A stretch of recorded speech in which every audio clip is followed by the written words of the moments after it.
Select Board meeting of Tuesday, January 26, and call it to order. I found it. And the first item is approval of the agenda.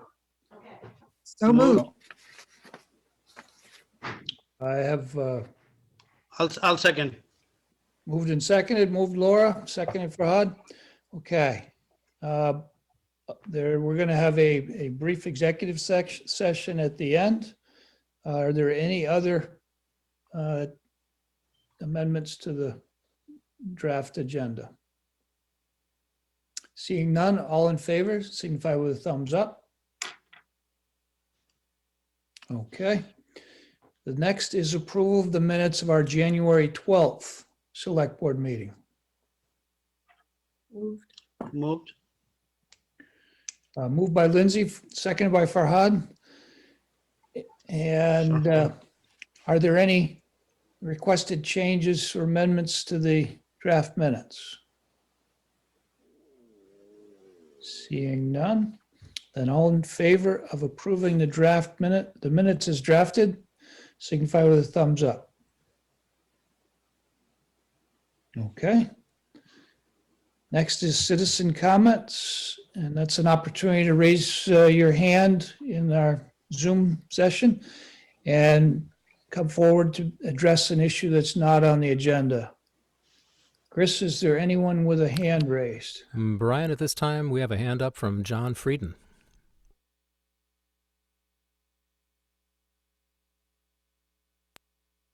Taking a moment.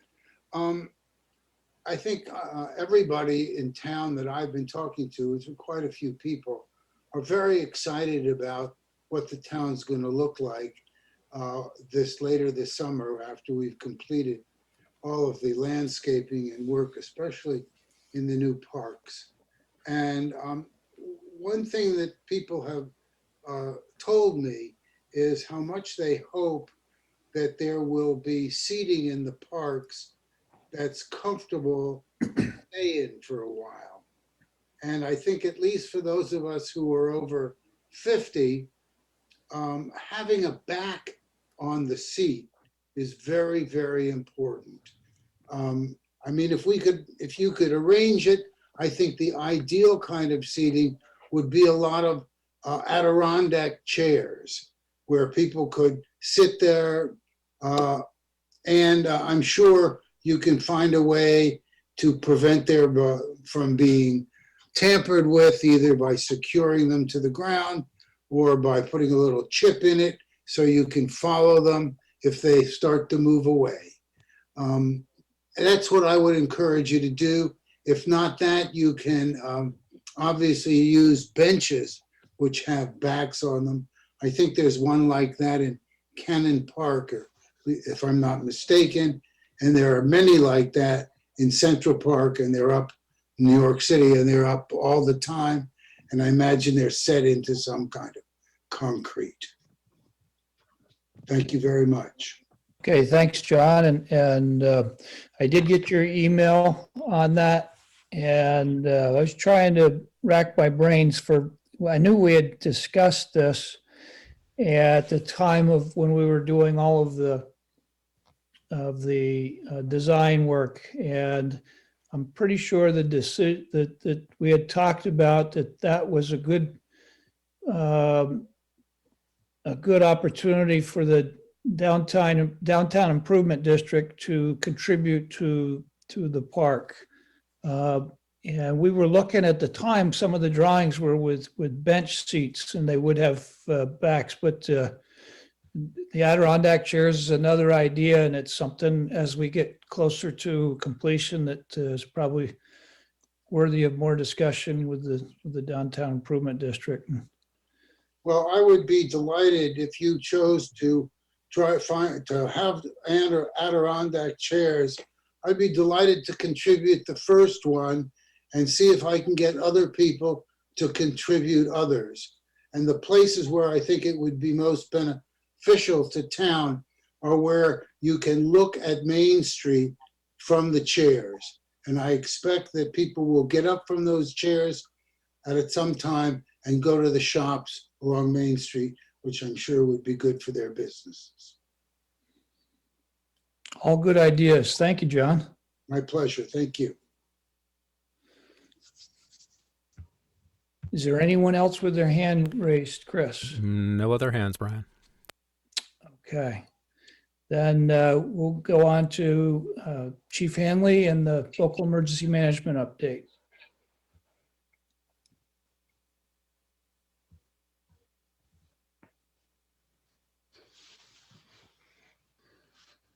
Hi. Hi, Chief. Okay. Things are pretty static right now in terms of COVID. It's out there. It's all over the place. There are no safe areas to go. Numbers are down a little bit, plateauing from a couple of weeks ago. We got 99 cases in Addison County in the past 2 weeks, which is a lot lower than it had been, closing into almost 200 cases in a 2-week period. So things are getting a little better. We're starting to get complaints about non-mask compliance at a couple of stores, and we're collecting those, and we'll be planning another one of our compliance visits. Some of them are related to specific businesses, so we'll be putting that on the agenda here in the next couple of weeks to get at that. So far, so good with the inoculations are going in other parts of the state. We start ours here, and 21,500 people in the first day registered for this, which is an incredible number. So there have been some delays in getting your login stuff over email, and we understand that. Other than that, I don't know how many registered today. I'm sure probably a like amount. There's 49,000 people that we have to try to get through here in a few weeks. Everything is dependent on the supply of Moderna or Pfizer. Right now, there is not enough to have a secondary vaccination center. So Porter is holding off probably about 5 or 6 weeks before there's sufficient vaccine here to open up a second center here in town. So we're trying to get 300 people a day through the American Legion when that gets going, which I believe is tomorrow. And that's where we stand. That's good news, Chief. Any questions of Chief on the emergency management side? Lindsay? Yeah, I just had a quick one. I remember reading at some point, and it may have been communication that was coming from the state and not from you, Chief Hanley, but they had listed out certain conditions that people may have. I remember COPD was on there and Down syndrome was on there, and those people would be available to get their vaccine sooner rather than later. Do you know which bracket those folks would go in? I don't think it's the 75 plus bracket. It's not. We finished the 1A last week. We're now in the 75 plus. When that's done, we go to 70 plus. When that's done, we go to 65 plus, and then we'll come to special needs. Okay, so And after that's 65 plus. certain ethnicities and races which have been more subject to this, they'll all get lumped into that final group before we go into the mass vaccination for everybody. Okay, all right, thank you. Any other questions of Chief? Okay.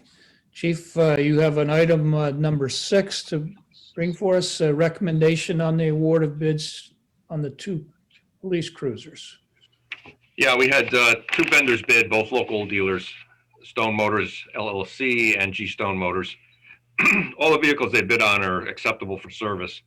So I guess it comes down to the pleasure of the board is where do you want to go? The hybrids are pretty much a lot more expensive than the standard gasoline car. The price difference between 2 hybrids and the Dodge Charger is about $17,000. And we're looking at, to equalize that, you'd have to save about $2,200 a year in fuel costs on the hybrids. We haven't had any experience yet with the hybrid that we ordered last January because of COVID. The manufacturer shut down of those cars. It came in, I think, in September. And it's been sitting here because the parts that have to go with the car are still on back order. And, we guess it'll be in a few more weeks. So we have no history report to you on how much the fuel savings are based on how we use the vehicles. So it comes down to really just a matter of if you want to stick with the hybrids and go with those, they're just a lot more expensive. Questions of Chief? Thoughts? Lindsay? Yeah, I'm just curious. So the delay for parts is that specific to the hybrid vehicle, or would that be the case for any vehicle because of COVID? This was the hybrid that we have now on site. We can't get those parts. I'm guessing that when we award a bid here and take delivery, manufacturer will be able to put this stuff together a lot quicker. But we're a small order, and big departments are getting their stuff before us. So we've just got to wait till manufacturer catches up. Okay, I guess what I'm asking is if we were to order, when we order cars again, Yeah. is it going to delay things? Would buying a hybrid delay things more than buying a standard vehicle for you? No, it shouldn't have any difference. Shouldn't Okay. make any difference. No. And do you Dan? know, oh, sorry. Okay.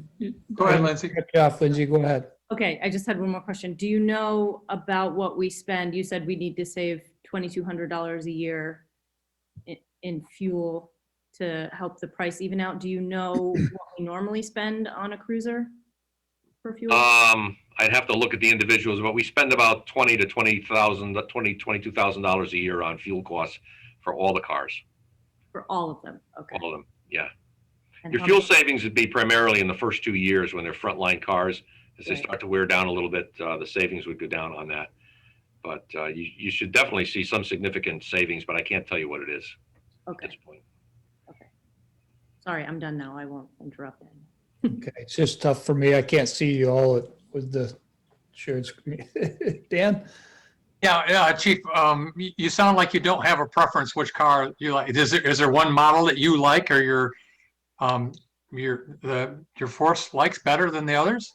It's split. Some of them like the SUV, some of them like the Charger. The ones that like the Chargers like the Chargers. The ones that like the SUVs prefer the SUVs. The SUVs have some advantages: ground clearance, easier to get people in and out of the car when you have to get them in and out of the car, that sort of thing. Okay. My other part of that is I know it's a little bit more money for the hybrids, but I think the Energy Committee might have a recommendation on which one we should pick. And what is do we have it in our budget? Can we pay more for doing what is probably correct thing to do, or are we limited and should we pick the least expensive?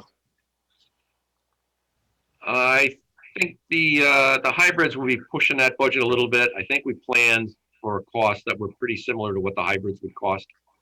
So there'd be a cost saving if we went with the lower end of car, the $58,000 two cars, than it would be with the 70. But I think we'd be pretty close to within. It's the upfit costs that really get us afterwards. And the other thing to consider is what we don't know is what is the trade-in value of this car at the end of its service life. That's something we have no idea. Nick?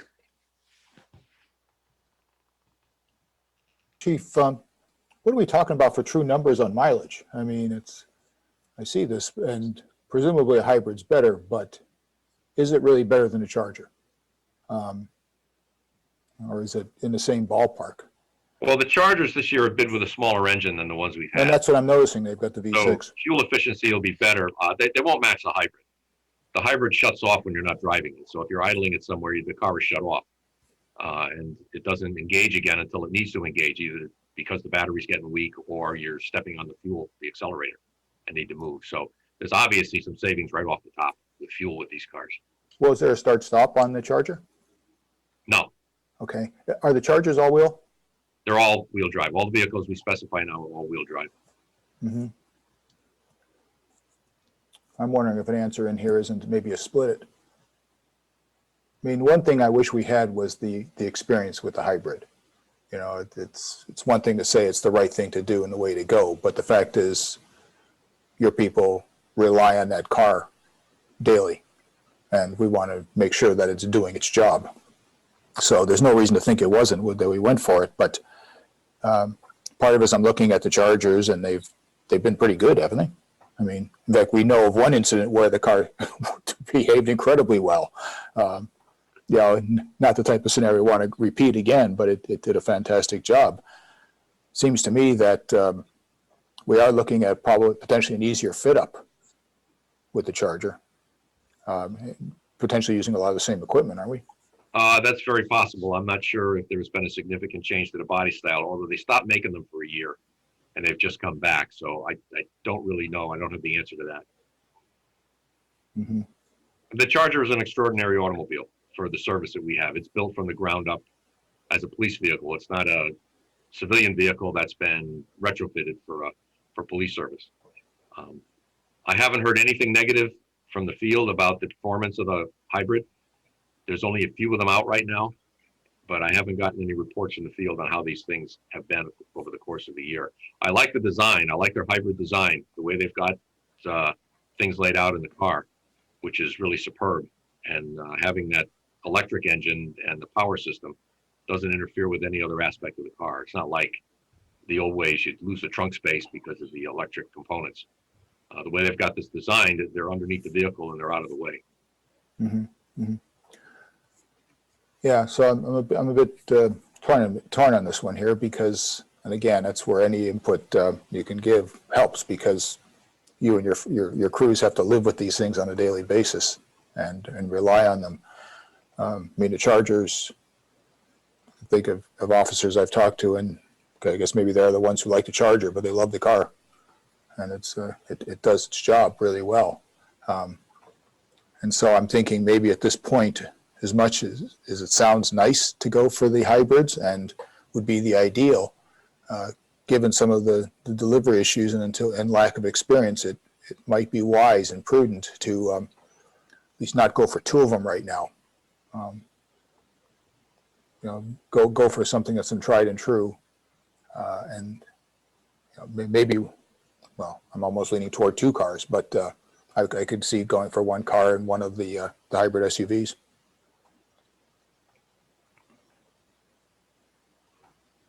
Farhad? Yeah, I just have a question about the trade-in value. Is that a typo that the 2017 Charger that you're trading in, one of the bids says 3,500, the other one says 10,000 value on it? Is that a typo? Yeah, that 2014 Chargers, that is No, we call 2017 I'm talking about. the 2017. The trade-in is 10,000. Yeah, but one of the bids said only 3,500 on. I'm just Oh, wondering. I'm sorry, if that's a typo. or- You're right. That the 2017 Okay. is 10,000 across the board. Thanks Okay. for picking up on that. But you're right. It's 3,500 to 10,000. Dan, did you have something else? Yeah, when I visited New York City last time, I would think that they have a really high percentage of hybrid SUVs in their force down there, and they've got a lot of police cars. So they seem to be happy with them. I don't know if they're happy with them, but they've got a bundle of them. They probably buy more than one or two at a time, though. I've been following the literature and I haven't seen anybody posting anything that's derogatory about the performance of these cars.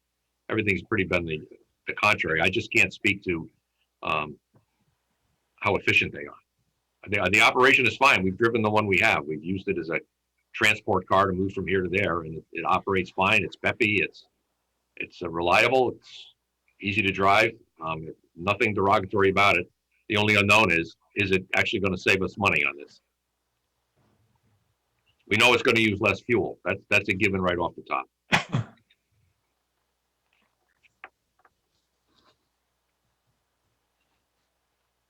Laura?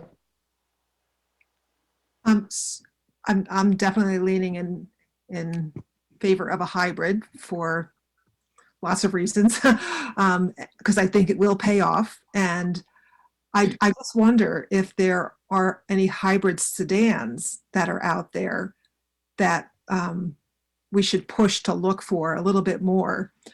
And I know you've been doing the research, but I'm just wondering, I haven't done a deep dive into what's out there, but I don't know if you could speak to that.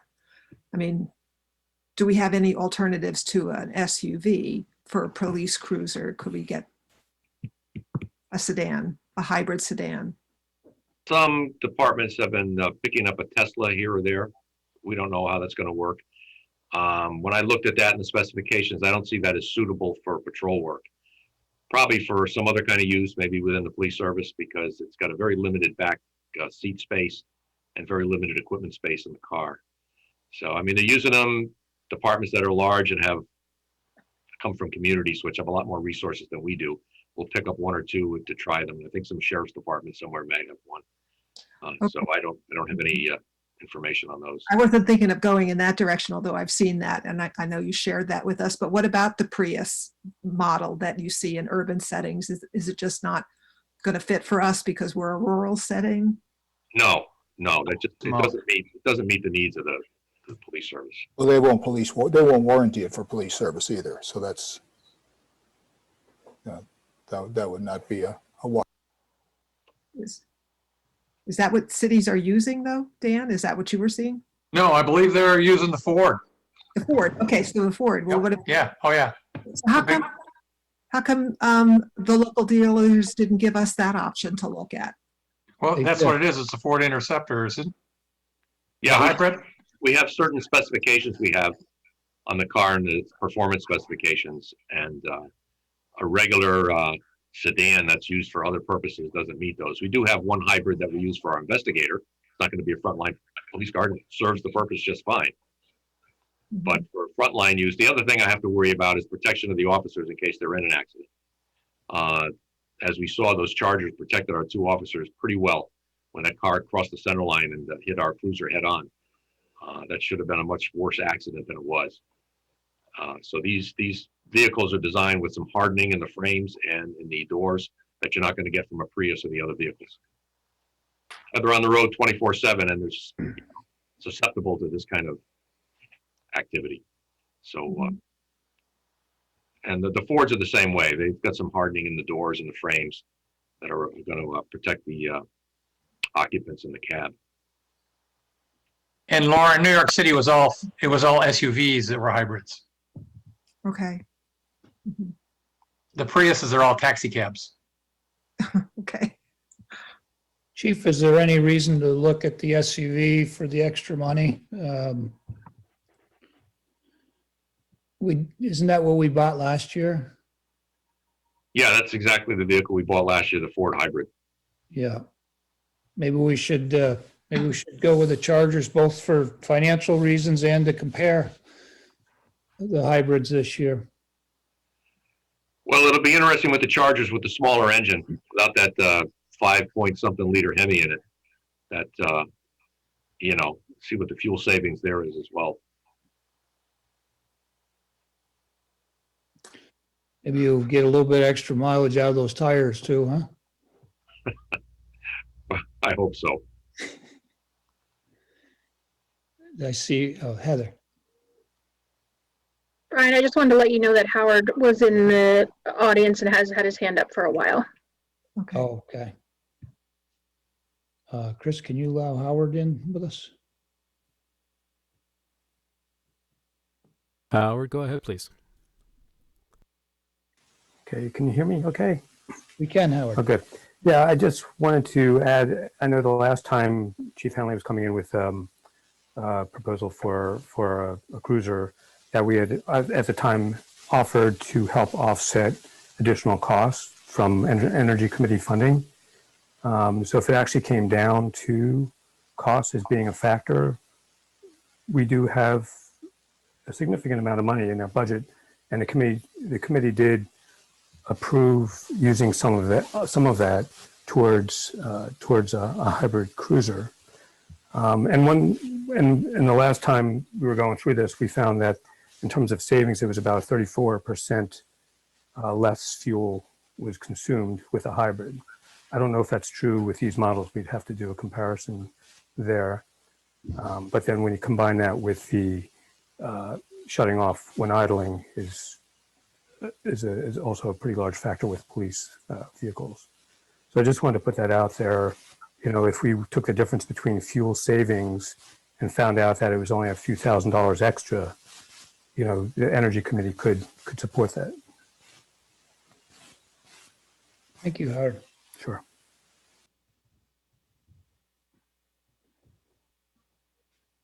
Pleasure of the board. Dan? Well, I have a question to you. So we have 4 different options here, and it's obvious that we're probably split on our selections and might have even 3 different options here. So how do we vote on that? In other words, We do start I with just a vote motion. no? Go ahead. I think we start with a motion, if somebody feels strongly about one way or the other. And then we'll discuss that motion. Dan, I'll move that we buy the 2 hybrids.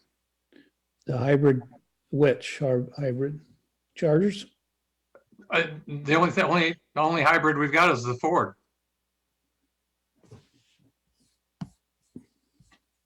Thought we had, Now, the only bid is for hybrids of the 2 Ford Interceptors from G-Stones. okay.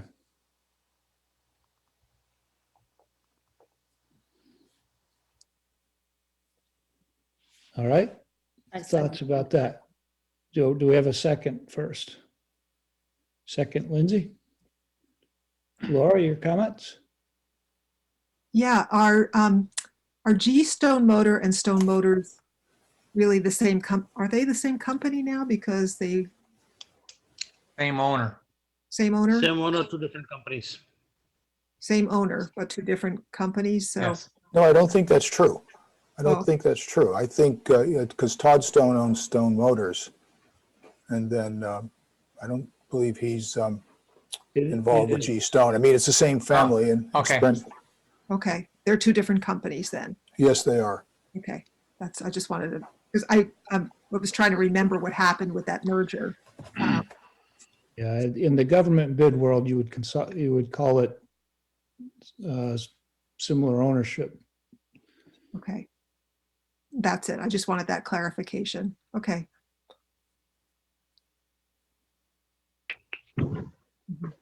Brian, there's another hand in the audience. Okay, who is it? Marcy Mashad. Okay. Chris? Okay, go ahead, Marcy. I think you brought Amy Ryan in.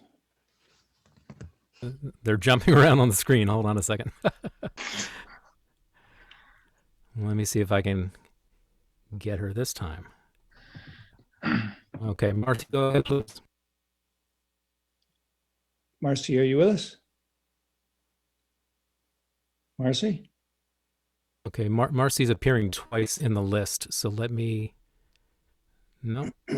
Nope, she should be there. Marcy, can you unmute your microphone, please?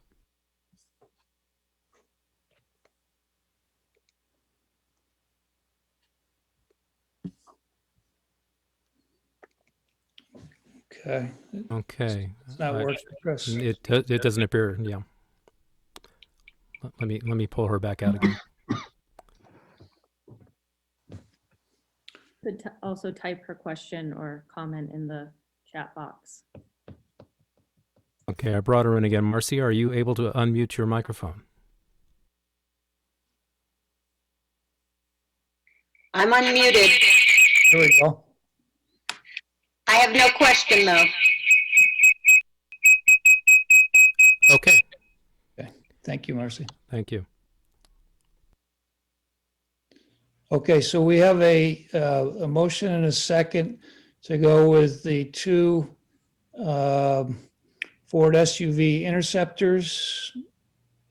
Hybrid. Brian, before you call the question, Richard Hopkins has his hand raised. Okay.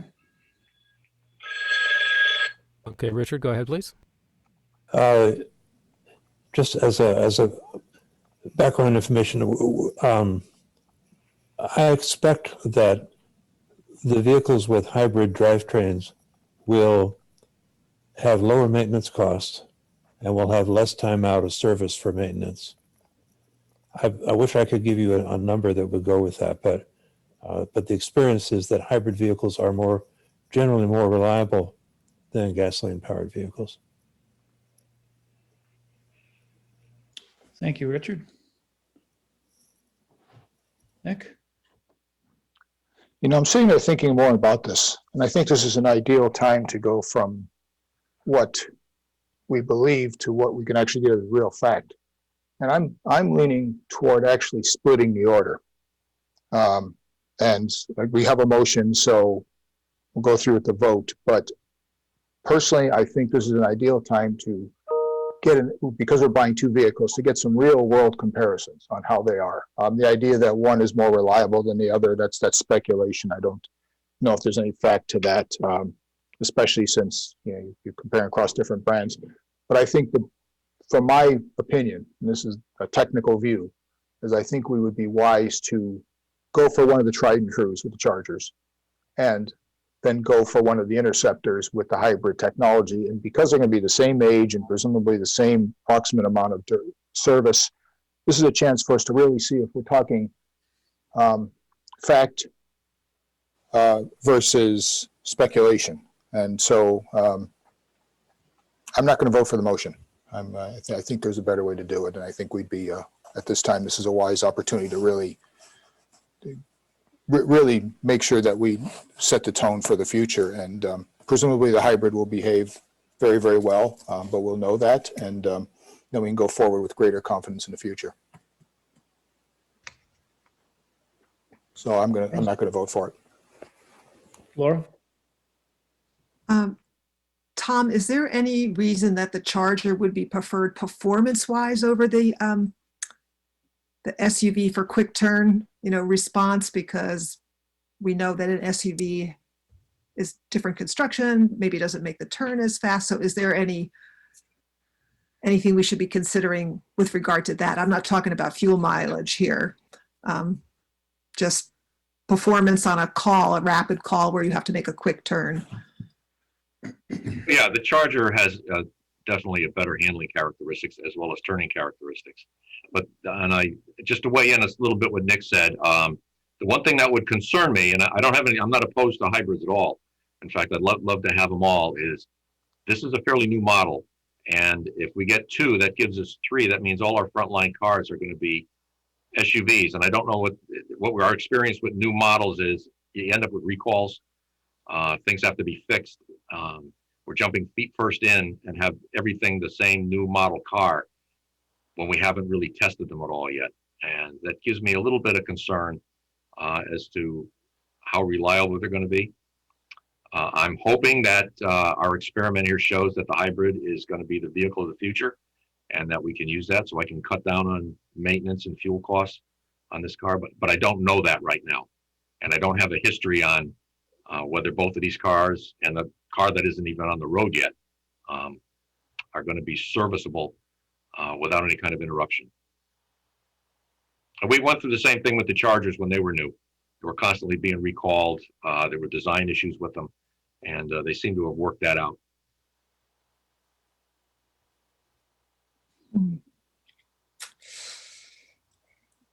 Any other thoughts or questions?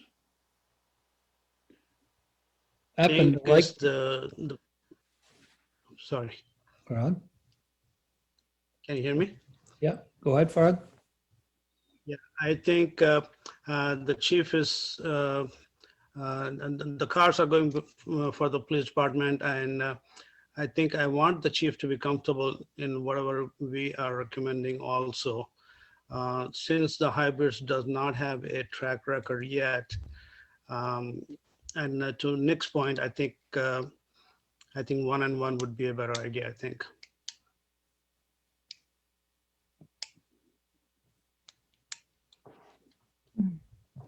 I'm also a convert to the 1-and-1 idea, just so that we're easing into the hybrid SUVs. The fact that we still haven't got the one that we bought a year ago on the road is a little concerning to me. So for that reason, I would like to split it.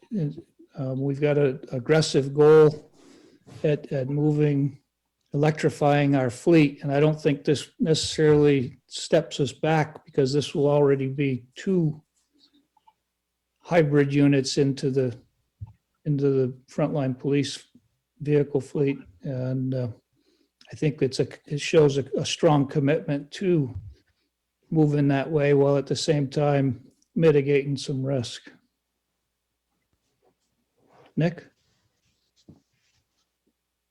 Again, I realize we have a motion on here, but I was playing so with some of the numbers to figure out, okay, if we split it, what's the best financial arrangement? And it appears that if we were to do the 2014 Charger trade-in for the hybrid Interceptor, and we were to do the 2017 Charger for the new Charger, that seems to be the one that puts us in that would cost the least amount of money if we split it like that.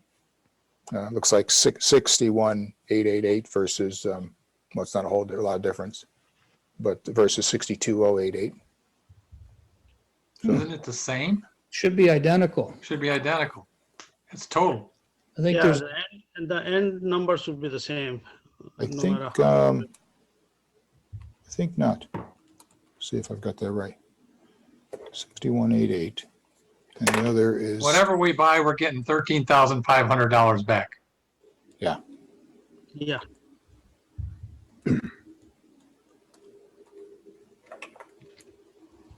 Now it looks like if we go for the 2014 Charger trade-in, so we're paying 38,567 for that. And if we go for the 2017 Charger trade-in, we're getting 23,521. It comes out to 61,888. And if we do it with the 2017 Charger for the Interceptor, that's 32,067. And if we, that would mean then the 2014 Charger becomes a new Charger, and that's 30,021. That comes to 62,088. So, no, not a huge difference, but there is some. Well, actually, yeah, a couple $100 difference. almost I feels think at like the end of the math. day. That's it. That's engineering math. Real math is minus 13,500 from whatever we buy. No matter whatever mix you're going to get, you're still going to be $13,500 less. Okay, well, we have a motion and Bailing Nick out. Somebody quick. and I'm willing to vote against you, Dan. Nothing Now you personal. got me confused. I don't know how I'm going to vote. I mean, Okay, are there any I want to other do what the comments? chief. I want to do what the chief wants. Are there any other comments? Are we ready to vote? Just to weigh in, just keep in mind that we're not building a building here for 30 years. We get cars every year.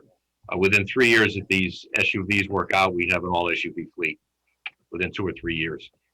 So again, this is something we're going to do this year, but this is not a long-term investment in a structure or a building of some type. We burn through these cars pretty good. So whatever we do this year, you know, within 2 or 3 years, we could completely reverse and take this more baby steps at a time rather than giant leaps. Laura? So, Chief, could you tell us again what you want this time? Yeah, I'm agreeing with Nick. I think one SUV hybrid and one Charger. I think it would make me feel a little better that I at least have one Charger out there until we can find out exactly how these SUVs perform. And by next year at this time, maybe I can give you a complete report on fuel savings and how the vehicles have worked. Has there been any recalls or design issues with them? I can't do that right now, so I'm in an unknown, and I'm not comfortable going into an unknown. All our cars are an unknown entity. Okay. Heather? So maybe if Dan is interested, he could just amend the motion that he has on the floor. And whoever seconded, was that Farhad? No, Lindsay. Was it Lindsay? You know, we could go that route if you wanted, I believe. We could do that, or we could vote it down and do another one, depending upon what the votes count looks like. Lindsay, do you want to vote, or do you want? I'll change it. I mean, I of course would love to have the two hybrids. I would love to have all hybrids. I think that's the direction we need to move in, and I think that that's the direction we will move in. But I totally understand the point of, having purchased a vehicle a year ago, thinking we were going to have, a year of performance to, to look at, and we don't have anything. So I'm comfortable with either way. Okay, then I will amend my motion.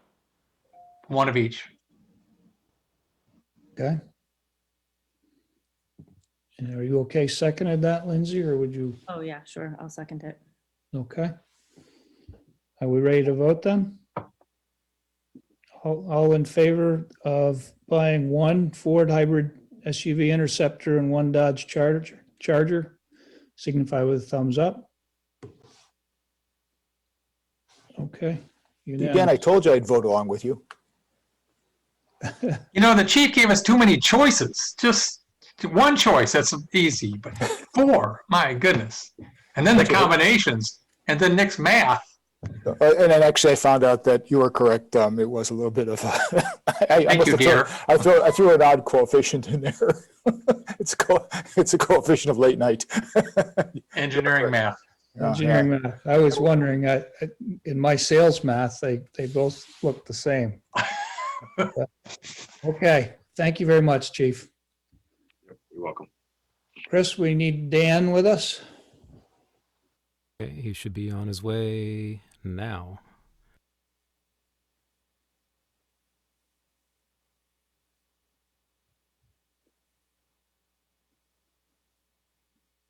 Okay. Camera. Coming in slowly. You got a camera there, Dan? I do. Start video. Hang on. I have to There turn you things on once Chris livens me up. I gotta push buttons. Yeah.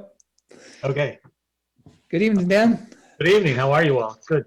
Good. You got a couple things for us, right?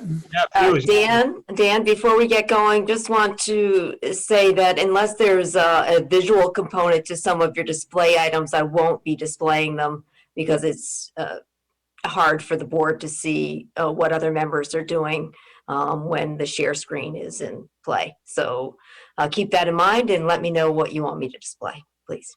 Okay. So in other words, I can assume that they have all those things in the packet that you don't need to put anything up there then. Right, unless there's a picture or a diagram you want them to see. Yeah. Okay. Okay. No, should be good. Does that work Okay. for everybody? Okay. Yeah. Okay. The first item is the bid consideration for the Court Street water main project. There's a couple step process with this. But let's just first talk about the numbers. The bids came in, let's see, we had 1, 2, 3, 4, 5, 6, 7 bids. And the low bidder was Belden Company. Their bid was $686,323. Otter Creek Engineering, Brent Rakowski, who works there, sent us a review, which is in your packet, recommending that the board award that bid. We technically can't award it until the state reviews it. So in the process with this DWSRF fund is the board has to authorize Kathleen to send a letter to Don Haddix at the Facilities Engineering Division with the intent to award the contract to Belden Construction. And then you also have to authorize her to sign a letter to Don certifying that the board is satisfied that Belden has complied with the 6 good faith efforts guidance for disadvantaged business enterprises solicitation. In other words, the bidders have to pursue disadvantaged business enterprises, and we have to certify that they have to certify that they've done it, and we have to verify that they've done it. So, so for tonight, just for the record, you are taking a review of Belden's bid for the $686,323, and then authorizing the 2 motions to have Kathleen forward those letters to Don Haddix. One once we get that word back from Don, it'll come back to you for a formal approval of the bid. And I just want to put out there for the viewing and listening public that we did receive word in December that this project would qualify for 75% loan forgiveness for the first 1 million. There's a additional funding after that million, but we won't be there with this. So it's a heck of a good benefit to the town here. So I'll leave it in your hands to go forward with the motions. Any questions of Dan? Okay, pleasure of the board. I'll move to authorize Town Manager Kathleen Ramsey to sign the letter to Don Haddocks of the Facilities Engineering Division, confirming the board's intent to award the contract for the Street water improvement projects to Belden Construction LLC and requesting concurrence to proceed. Second. Moved and seconded. Are there any comments or questions? Okay, all in favor? Yeah, wait, All in favor, signify with thumbs up. Okay. And Heather, would you care to do the second motion? Sure. I'll move to authorize Town Manager Kathleen Ramsey to sign the letter to Don Haddocks of the Facilities Engineering Division, certifying that the board is satisfied that Belden has complied with the 6 good faith efforts guidance contained in the Disadvantaged Business Enterprises solicitation. Second. Moved and seconded. All in favor, signify with a thumbs up. Okay, Dan, what was this is the one that we had bid previously, isn't it? Yes, And what was the bid we got last time? I think it was above 900,000. I thought so. I was thinking high eights, but it was way up there. Boy, it was a good decision and great advice from you for us to delay and rebid this. Yeah, that was just, I think it was just one bid there, and this is 7, and so, yeah, Timing. it worked out well, yeah. Yeah, And just so you know, we're planning for around an April 1st start date, and it will be done during the daytime. And the completion has to be by July 15. and we can get everything paved. That's the plan. All right, okay. Farhad, you had a question? Yeah, just a quick question. Where are those 7 bids? I didn't see in the packet, or am I missing something? There should have a, let's see, hang on here. I see the recommendations and Farhad, there's a second page, sorry, Dan, there's a second page to the Otter Creek Engineering recommendation. If you go to the second page, it's pretty small, but that's where the comparison is. looks like one of our budget page, huh? Yeah, even worse. Yeah, now, yeah, thank you. Sure. Okay. Okay, Dan.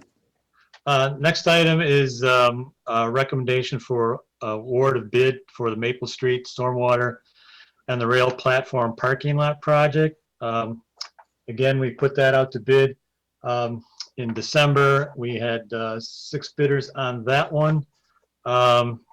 The low bid is from Munson Earth Moving.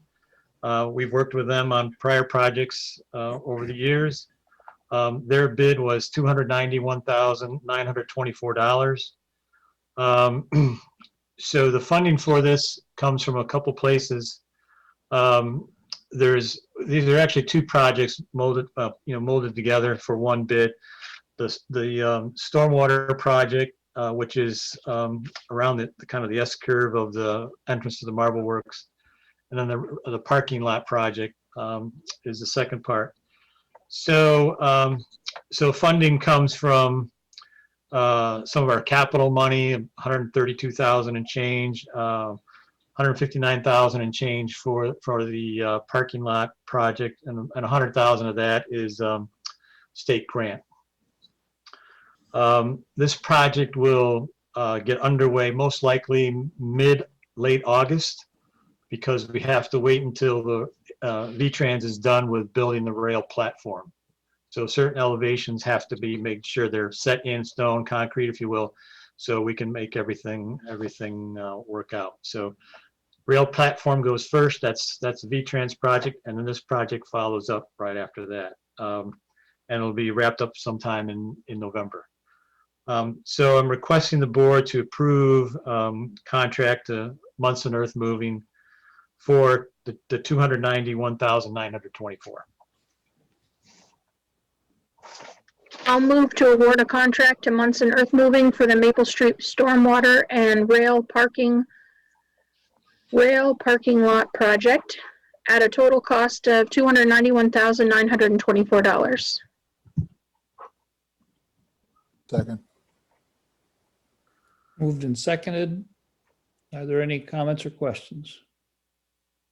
Seeing none, all in favor of the motion signify with a thumbs up. Okay. Thank you. And next item is recommendation on greenhouse gas evaluation for the wastewater treatment facility. The Energy Committee was curious to see how much greenhouse gas emissions would be reduced by the wastewater plant as it is being proposed and being sent to the state shortly for their review. So we asked the engineer who was doing the evaluation for the entire plant, Tata and Howard, to give us a cost estimate on doing that work. That price tag came to be $33,964. And so the committee discussed it, and the Energy Committee also discussed it, and we felt that it was not worth pursuing that. It's a fair amount of work, and it's a fair amount of price to come up with those numbers. At the end of the day, the plant will emit less greenhouse gases than the current one. So anyway, we decided not to do it. So there's no action on your part, but if you wanted to discuss something, we can. Otherwise, I can move on to the next item. I'd say you can move on, Dan. Okay. The next one is recommendation on change orders for the police department. It's actually one change order. Get my sheet out here.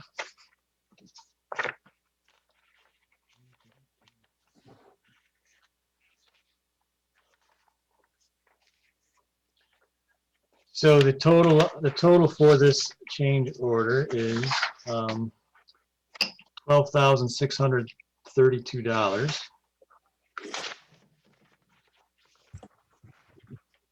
And involved with that is we installed a sump pump and some lighting in the basement in the old pipe gallery. The sump pump is in the old boiler room of the old plant. That was for $6,657. We also had to remove some lightweight concrete, which was part of a roof structure that was over part of the basement because it had all turned to powder. And then we had a deduct for some lighting fixtures. The electrical contractor suggested some less expensive LED fixtures than the designer had proposed. So there's a deduct of $2,400 and change. We also had to add some vapor barrier and some insulation over the what was a valve platform and that previous outside roof that I had mentioned a little bit ago.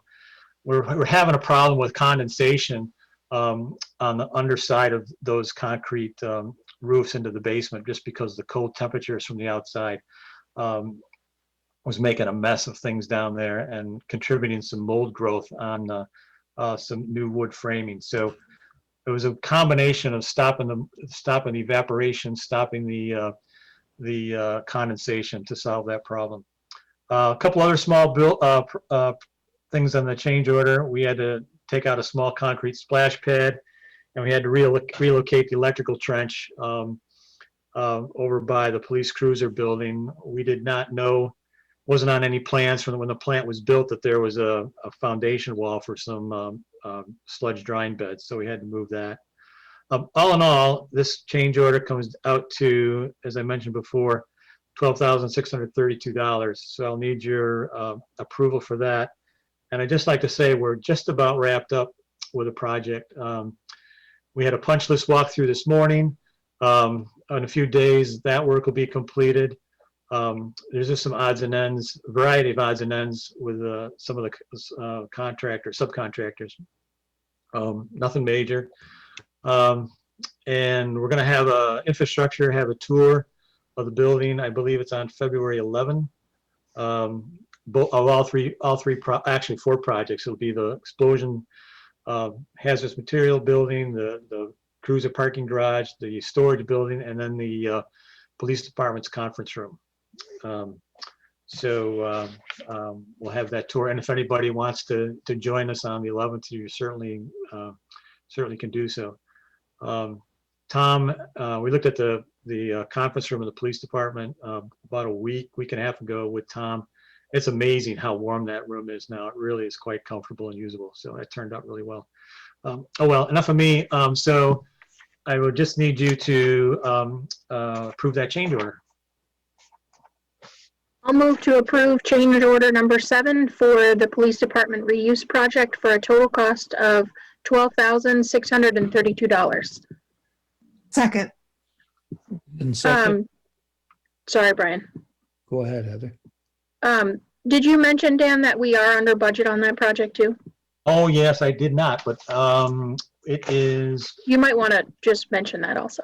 yeah. The total right now, Dan, is $783,254.96. That was where I was headed to, the same question. Yeah, I have it in my notes here, just a second. Remember what our original budget was? We have a balance of about 64,000.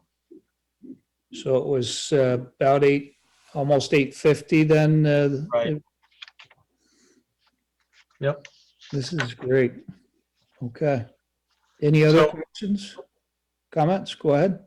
I just want to say we're going to have there'll be some odds and ends small change orders for the probably the next meeting or so if they get these few items wrapped up.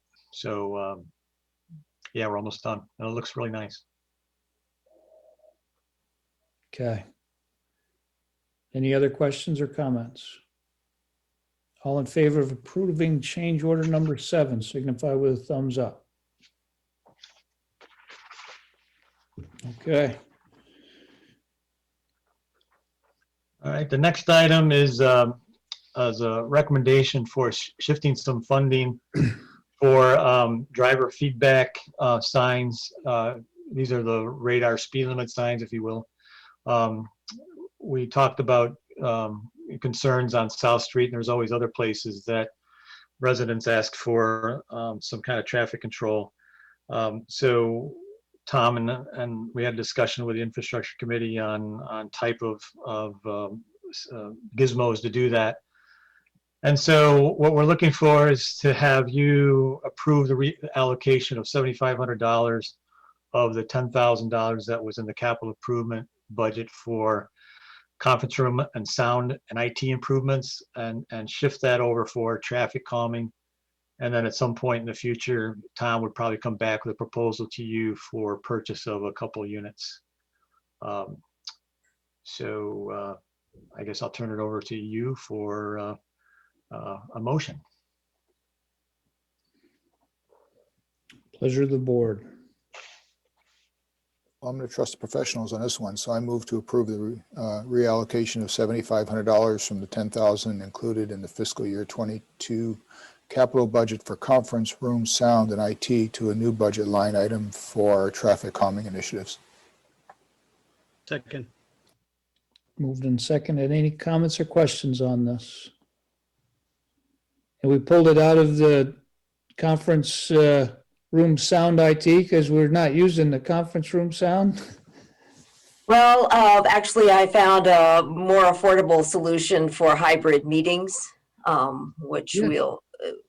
will come in at about 2,500, I hope. Oh, perfect. Out of a $10,000 budget, the master strikes again. Any other comments? Okay, all in favor signify with a thumbs up. Great, okay. All right.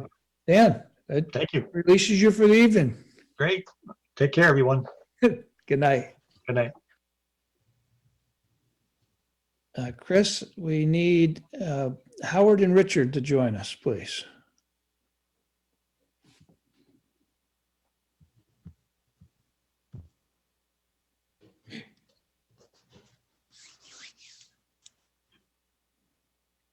Good evening, gentlemen.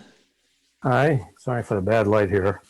Uh, I'll try and shift around there. It's Yeah, not set up for nighttime yeah. conference calls, but let me just give a quick introduction. I know we're running a little bit behind here, so we'll try and keep this as brief as possible. Especially, we've been here a couple times already. I know Richard presented this last time. I forget the exact date, but based on feedback from the various departments, there have been some modifications to the strategy, which Richard, maybe you can touch upon that. And then accompanying this this presentation is also a resolution that was drawn up to actually state the goals that we're after and hopefully have approved by the select board. So with that, I'll turn it over to Richard. Yeah, hi. Hi, Richard. Good evening, select board members, Chair, Mr. Chair. This is, I think, the third time we've come to talk to you about this, and each time we come, our proposal is better because you sent us back with good questions. Since we last visited you, we have met with town staff, several different town staff, particularly Dan, and we have met with the infrastructure committee. I have a PowerPoint presentation, but it is, you all were asking to not. We can share, Richard, for this. This is, when it's appropriate. If you wouldn't mind sharing it, it makes it easier for me, and I will go through them very quickly. If you could, somebody would has to advance them for me. Is that right? Kathleen will be doing that for you. Okay, so please go ahead, Kathleen. So, our general request was that the select board should set a goal for a specific % reduction in CO2 by a specific date. And originally we came to you with an idea for an 80% reduction in 8 years. We've learned a lot, and we have, let's go on to the next slide. I think that's the third one. Is it not? No? Okay, yes. Please do advance. I'm sorry. So the big picture of where the CO2 comes from now, we emit 920 tons of CO2 from town operations in a year. Electricity is 377 tons. Then building, heat, diesel-powered vehicles, and gasoline-powered vehicles follow. Next slide. So the general approach is summarized as electrify everything and decarbonize the electricity. Or in a slightly more subtle version is electrify everything you can, and then decarbonize the electricity. Green Mountain Power is already committed to decarbonizing its electricity, and even if they weren't, state law would require them to do so over the next. By the time the 10-year period is up, there should be zero carbon content to Green Mountain Power's electricity. That the general strategy is to convert as much building heat as possible to cold climate electric heat pumps, to convert as many vehicles as possible to electric vehicles, and to make no new investments in fossil fuel burning equipment or vehicles. Let's go to the next. So reducing CO2 from gasoline, you all took an important step this evening by committing to buying an additional hybrid vehicle. Ultimately, we're going to need to move on as the vehicles become available and that are suitable for the purpose, we will need to move on from hybrid vehicles to fully electric vehicles. Next slide. With diesel, the same strategy is in place, but we can also switch from regular diesel to biodiesel. When we came to see you before, we had an unrealistic idea about what could be done with diesel. We've been really pleased with the support we've gotten from the Public Works staff, and we are planning to pilot 20% biodiesel for one vehicle starting in the spring. We have been able to arrange for a smaller diesel tank to be installed at the Public Works building that we designed to hold the 20% biodiesel fuel, to hold it separate from the regular diesel. And ultimately, we'll need to replace diesel vehicles with electric vehicles or 100% biodiesel vehicles as the vehicles become available. And I think that in 8 or 10 years from now, you're going to be amazed at how different the vehicle landscape looks than it looks now. Next slide. The town doesn't need to do anything to decarbonize its electricity because Green Mountain Power is already doing that. Next slide. And then converting buildings to cold climate heat pumps or renewable methane as the existing heat systems wear out is the overall strategy. No, don't stay there just for a minute longer. So we're talking about heat pumps at the library. That's already been the engineering recommendation. We have we are letting a contract with an engineering firm to assess heat pumps for the police station. If the Public Works building gets replaced, there'll be an opportunity to replace it with a net zero building, perhaps similar to the town office building in terms of its heating systems. And we believe, although we don't have an engineering confirmation of this yet, that installing an anaerobic digester as the main treatment methodology at the wastewater treatment plant should generate enough methane to allow us to heat the 2 buildings at the wastewater treatment plant that are currently heated with propane, and to replace the propane with the natural gas that's generated on site. That's a little speculative, but I don't think excessively so.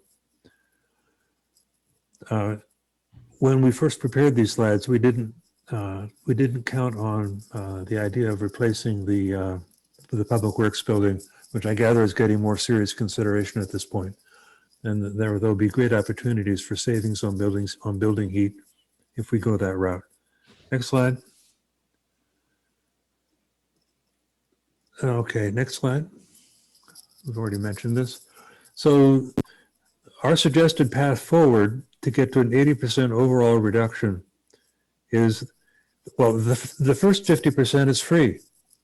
Green Mountain Power is going to do it for you.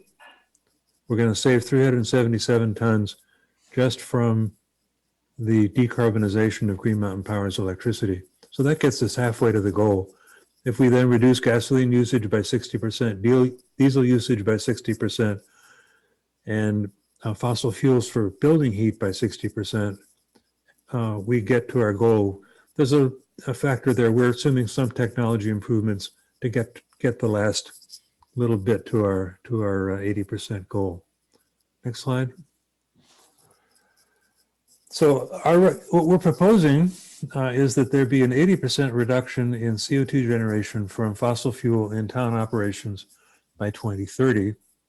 The next slide. The bad news is that we recently completed calculations for the 2019-2020 fiscal year, and we generated slightly more CO2 in 1920 than we did in 1819. So I don't want to overinterpret year-to-year fluctuations that are driven by lots of different factors, but we are not moving in the right direction at this point. And we won't make progress in reducing CO2 emissions unless we make deliberate decisions to move in that direction. So the next slide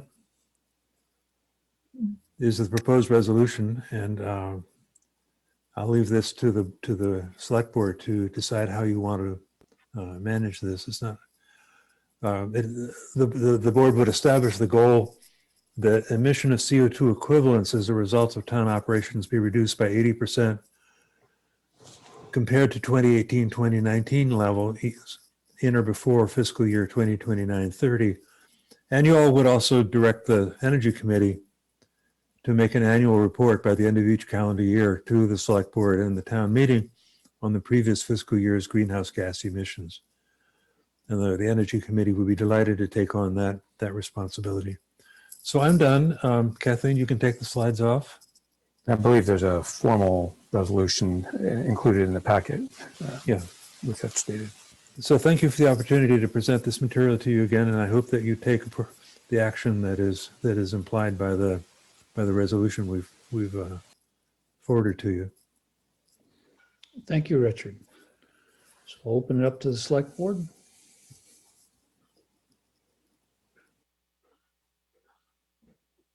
Comments? Lindsay? Well, I'm of course in favor of this resolution, being that I'm on the Energy Committee, so I was there for many of these conversations. I think it gives us a hard target, something to aim for, and it gives us a way of measuring our progress. And you know, the details for how we get there, we have some things laid out, and of course we're you know, I think we're all aware that things will change, and so we'll have to think on our feet and make decisions as they come based on what's available. But I think it's really smart to set a target that we can show that we're aiming for and have a way to measure our progress for the town, and you know, so that we can do that publicly and people can see where we are. Okay. Nick? Thanks, Richard Howard. Good presentation. Looking at the resolution here, and not sure, you know, where 80% came from, or whether it's 80 is realistic, 70 is, 85 is, but I think it's a target to aim for. I appreciate the fact that the resolution doesn't try to put any specific solutions in there. I know there's a lot of people have great enthusiasm for cold climate heat pumps, and I see places where they work really well, but I've seen some other places where they don't. So I think we have to leave that to the professionals who really understand this technology and the whole aspect of building climate management to choose wisely. Same thing with vehicles going all electric. I think one of the things we have to be cautious of is the fact that, you know, even electric vehicles are not necessarily the cleanest thing in the world when it comes to the manufacturing of them, and that is something else to be addressed. But certainly the mining of lithium and other materials is in and of itself a pretty filthy process. Also, the fact of, I wouldn't say go electric for everything and even make that statement, but fortunately we don't in the resolution, because it excludes some other technologies that are very promising, including one major auto manufacturer that's putting a lot of emphasis on hydrogen fuel cells. So, but anyway, good presentation, and I don't see anything wrong with you know, establishing this goal, and we'll see where it goes. But it's keep an open mind as to what the technologies are that are coming along, because there's a lot more than just what you've presented. Thanks, Nick. Laura? I appreciate the clarity and the simplicity of your presentation and your effort to coordinate with other departments. And the reuse project at the police station is an example of that. And I'm just really impressed. And I know that we don't know what we don't measure, so I'm glad that you're putting some measurement goals in place. And I remember back in 2010, I think it was, when we had the Middlebury Area Global Warming Action Coalition, and we had a resolution like this. Kathleen, I don't know if you remember those days, and I do, and I know that back then we were looking at, you know, could we do biofuel a bit, and we committed to 10% biofuel for heating our old building back then. And that was a resolution back then. And here we are, you know, like renewing resolutions, which we need to do. We need to constantly evaluate this. So thank you for the big picture that you're giving us tonight. And I definitely support this resolution. Any other comments? Pleasure of the board. I can move to adopt the resolution establishing a goal for emissions of carbon dioxide associated with town operations. I'll second. Moved and seconded. Comments on the motion? Okay, then we will go ahead and vote. All in favor of the motion to adopt the resolution establishing a goal, signify with thumbs up.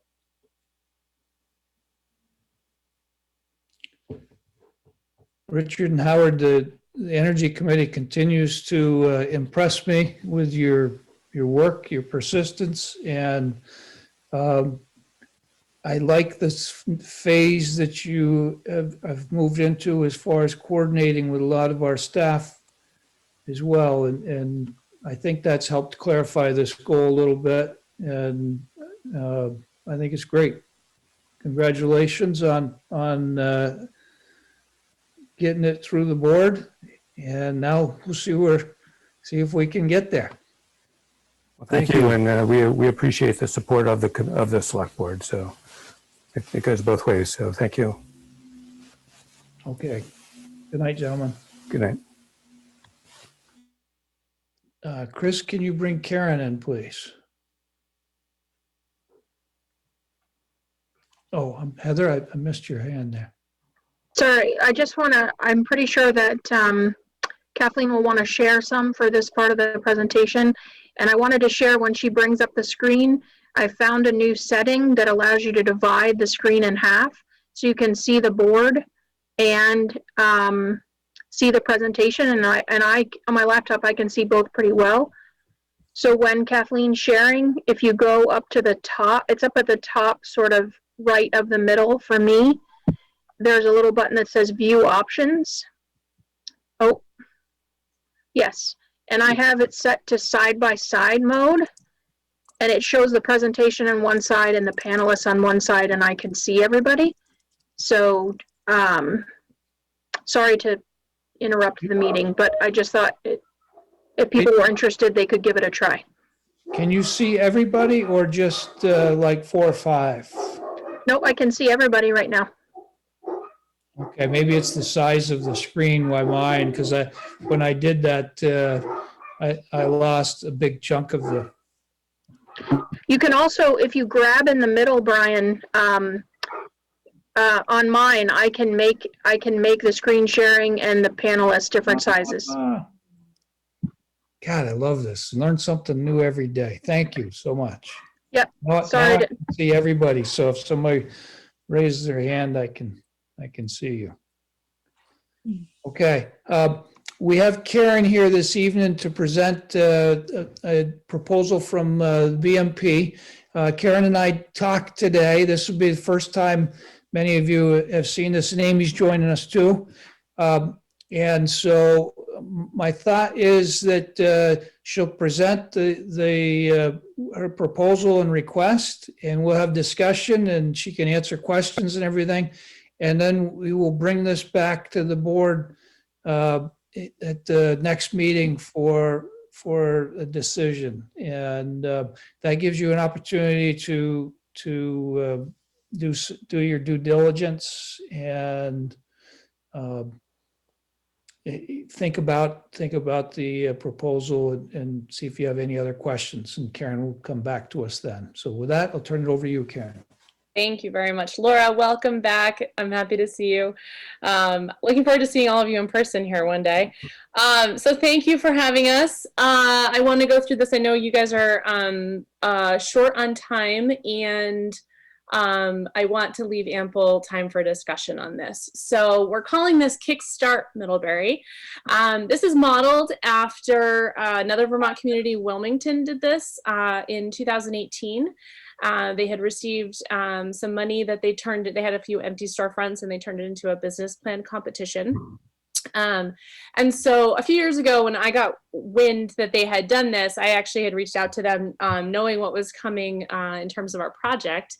And they sent me all of the materials. So we have everything that they did, soup to nuts. We have the criteria that they used to judge the business plans, and the contracts that they ended up with. And so we have a lot of the bones that another community sort of, gave us to then pick and choose what will work for Middlebury, but it's a really good place to start from.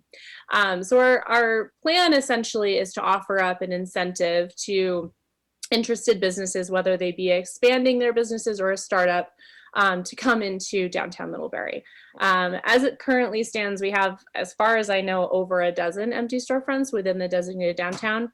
And so, we, as the BMP, we've really talked at length now for the last several months about, do we wait and see and see what happens after the pandemic and after the project and see what happens naturally, or do we try to give this a nudge and get that ball rolling? And frankly, it really feels at this time that this is the single greatest thing that we can do to help the existing businesses at this point, to really get them, get us our downtown feeling whole.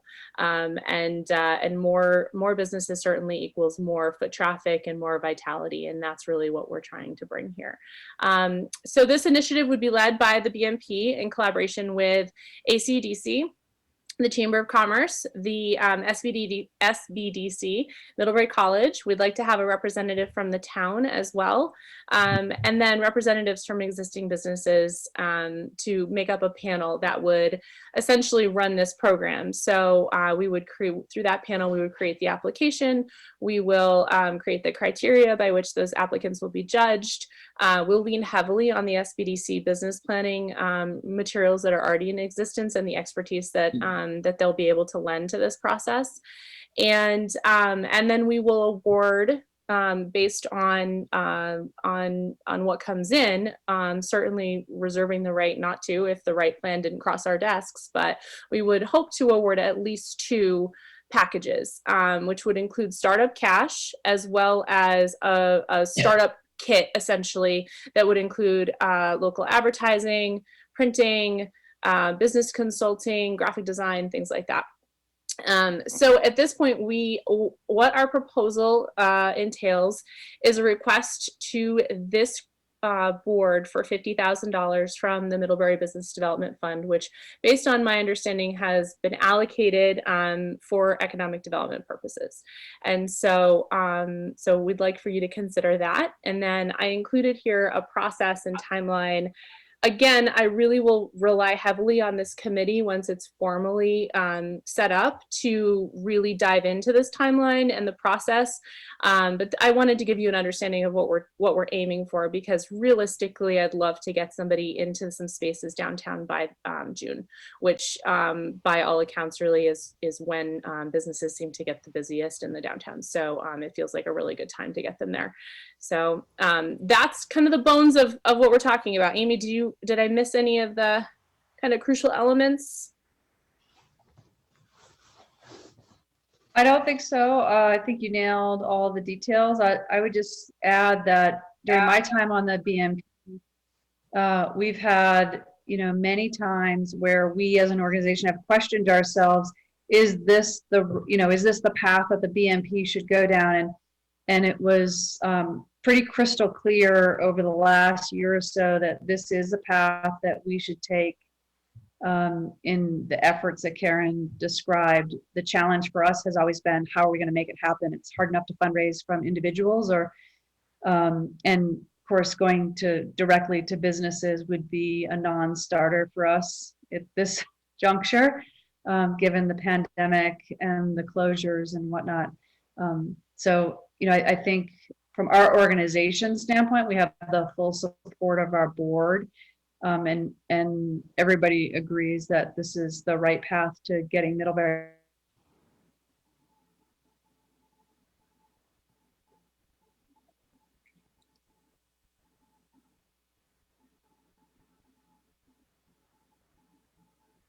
think we lost Amy. Did you hear anything I said? We Got a little, most of it. You said, we last year where you said you think this is the path to get Middlebury. Then there was some exciting conclusion. Back on track.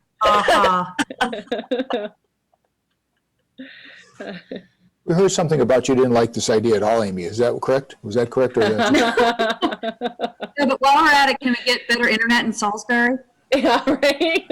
There's people working on that too, so I know. I'm on that board too. I thought so. So we provided in your packet a list of sort of FAQ trying to kind of anticipate some of the questions that might come up. But, you know, I really wanted to leave the bulk of our time to have this discussion with you and, you know, just get a sense of how you're feeling about this and other answers to your questions that I can hopefully help with. Dan. Well, I had an opportunity to talk to Karen about a different project the other day, and she filled me in on this. And I think this is a great program. I'm impressed that you've rounded up you've circled all the wagons. You've got letters and everything and commitments, and I commend you for doing that. But I think this is a great idea. One question I have for you and Kathleen: is there a possibility there's grant money out there to help do things like this? It's possible.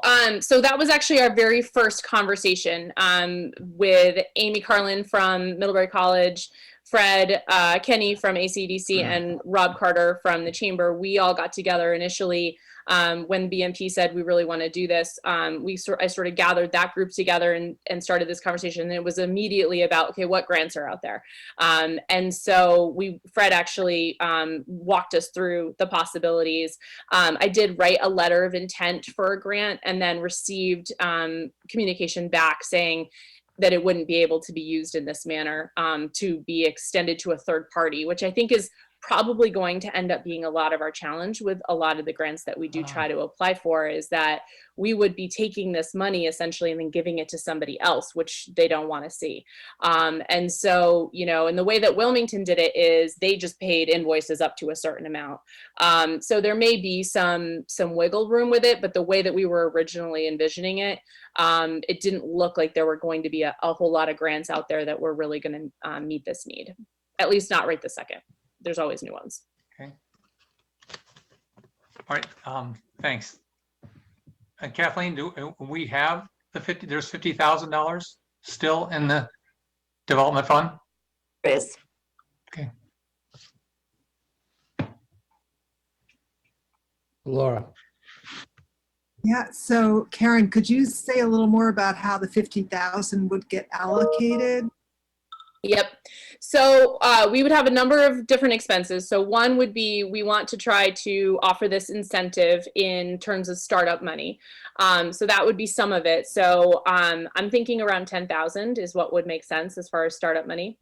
Then we are building this proposal or a package, I should say, that includes the graphic design services and potentially some web services, business consulting, things like that. As of right now, a lot of that has been donated by local businesses towards this initiative, which is also really telling in terms of how much they want to, you know, participate in something like this, and the fact that they think it would help them. But we know there's going to be some things that won't be able to be donated. So we'd like to try to, you know, apply some of the money to try to build out that package a little bit more, so that it really meets the needs of a startup business.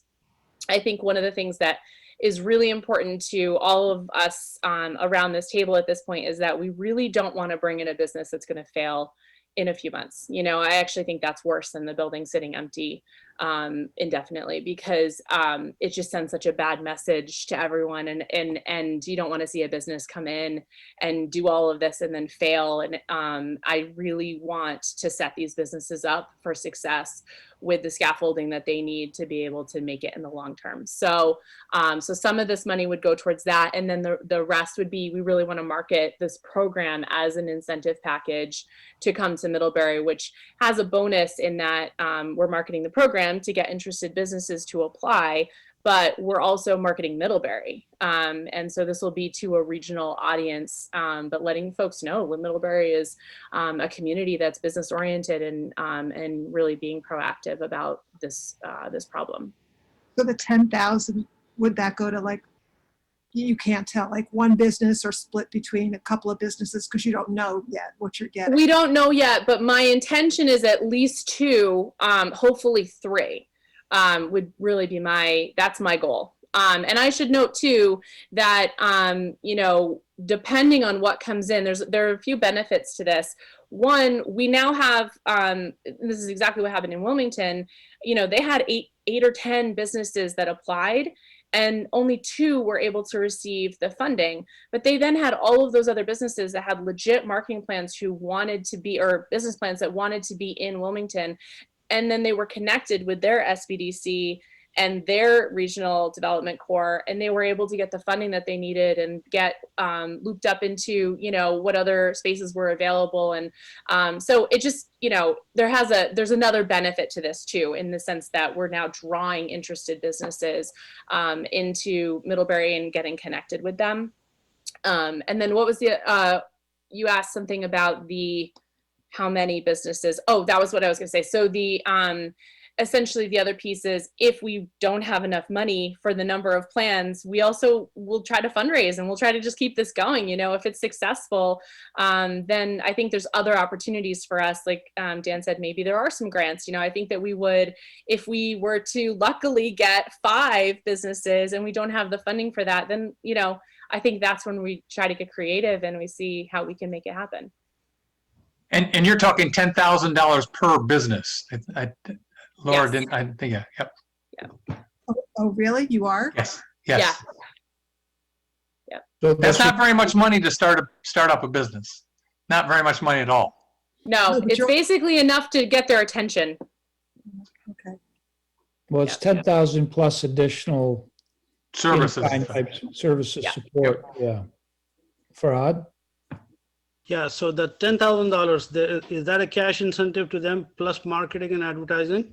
Yeah, so, you know, and this is where we'll rely really heavily on the expertise of this panel when we bring everybody together. But based on the Wilmington model, what they did is, the only thing that wasn't eligible were things like taxes, right? So they submitted receipts up to the amount that they had been rewarded, and those items were then covered by this money.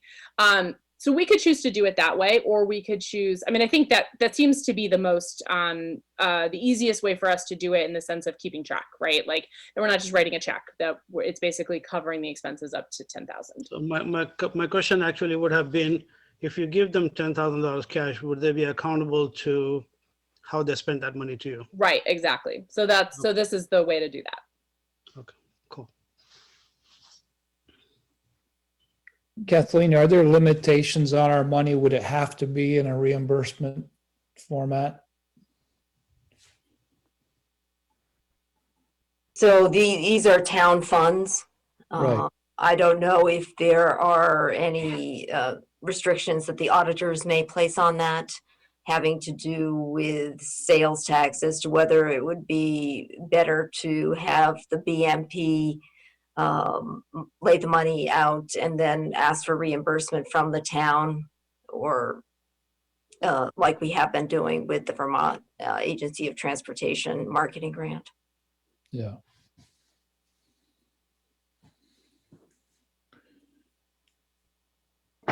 Laura?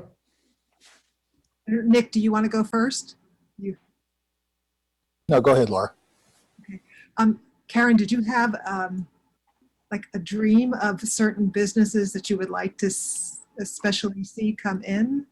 So that's so interesting. You know, that's actually the part that I'm a little, so what I will say is, all summer long, I have actually led roundtable discussions with various folks about the types of businesses that they want to see.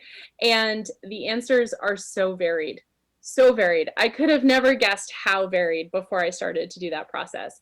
So I think that, I think this is where we're going to rely really heavily on the expertise of Fred Kenny and Sarah Kearns from SBDC and ACDC, who really can evaluate a business plan. And then of course, you know, Amy and I have the expertise of downtown Middlebury.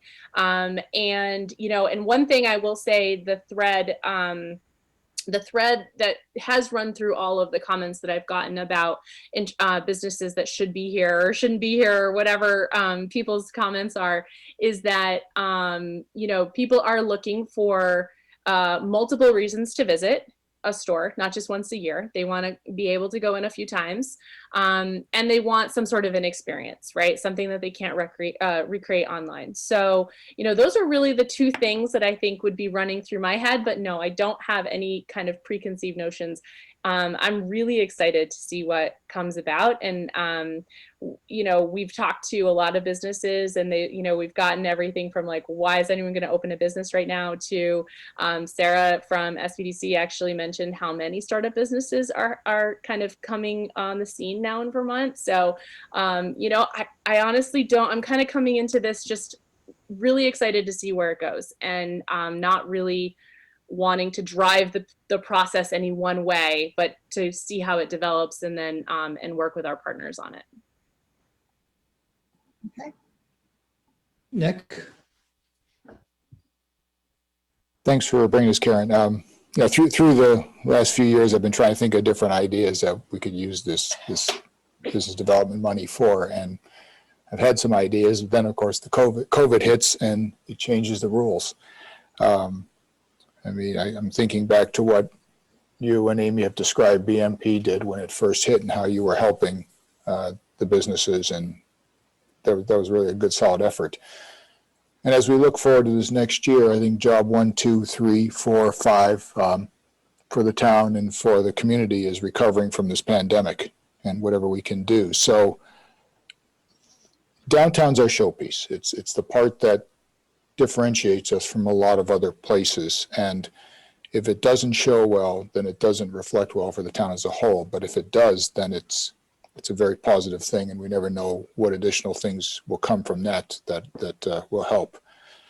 When I think of the options, you mentioned wait and see. Well, that's not acceptable. I mean, there are places out there that are going to be doing a wait and see, and I think many of them are not going to succeed. Waiting for something natural, well, again, I don't think that's quite acceptable either, because there's a lot of people doing that. We have to think better. And what I see in what you're describing is thinking better. I believe there's a pent-up demand for business resumptions and openings up, and I think we want to be on the forefront of that. And so, you know, you mentioned if this is successful, it will be successful. I'm very confident in that, especially since I know there's a lot of people with really good experience in this town who can help be part of that effort. So I'm not worried about it being successful. I think it will. I think as far as the grant idea, well, that can take time to get. We don't have time. This is money we have available, but I can see the grant being something that one of the many efforts to continue this, because I'd like to see this not to start in downtown, but to expand out. And I think what you have here is the basic model to do that. So I have great confidence in it. And yeah, one of the things about businesses, and you mentioned experience in it, that's one of the terms I know you and I have talked about, and I've seen this as I've traveled around, is the experiential business, where it's something that is it draws you back. It's you want to be there, and that's something that's repetitive, that also entices others to come there. Middlebury would be seen as a happening place to be, and that's something we really want. So I like what you've done, and as I say, I can't think of another better use for the money at this time. So I'll look at this in greater detail, but my initial read on it is yes, let's do it. Are there any other questions? Laura? I'm wondering where the conversation is in the BMP with some kind of welcome center that might include public bathrooms, and whether Yes. The public bathroom one is one that I will say I hear from the merchants probably the most often, maybe behind parking.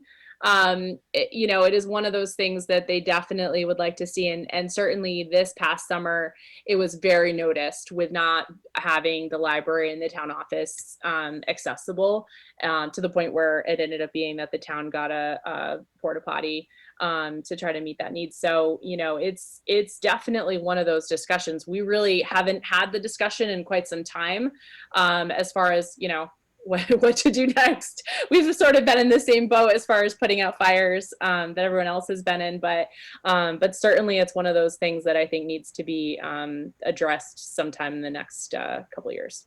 I just wondered if it could be a business, I think 7 Days had a story about Rest and Relax, this business.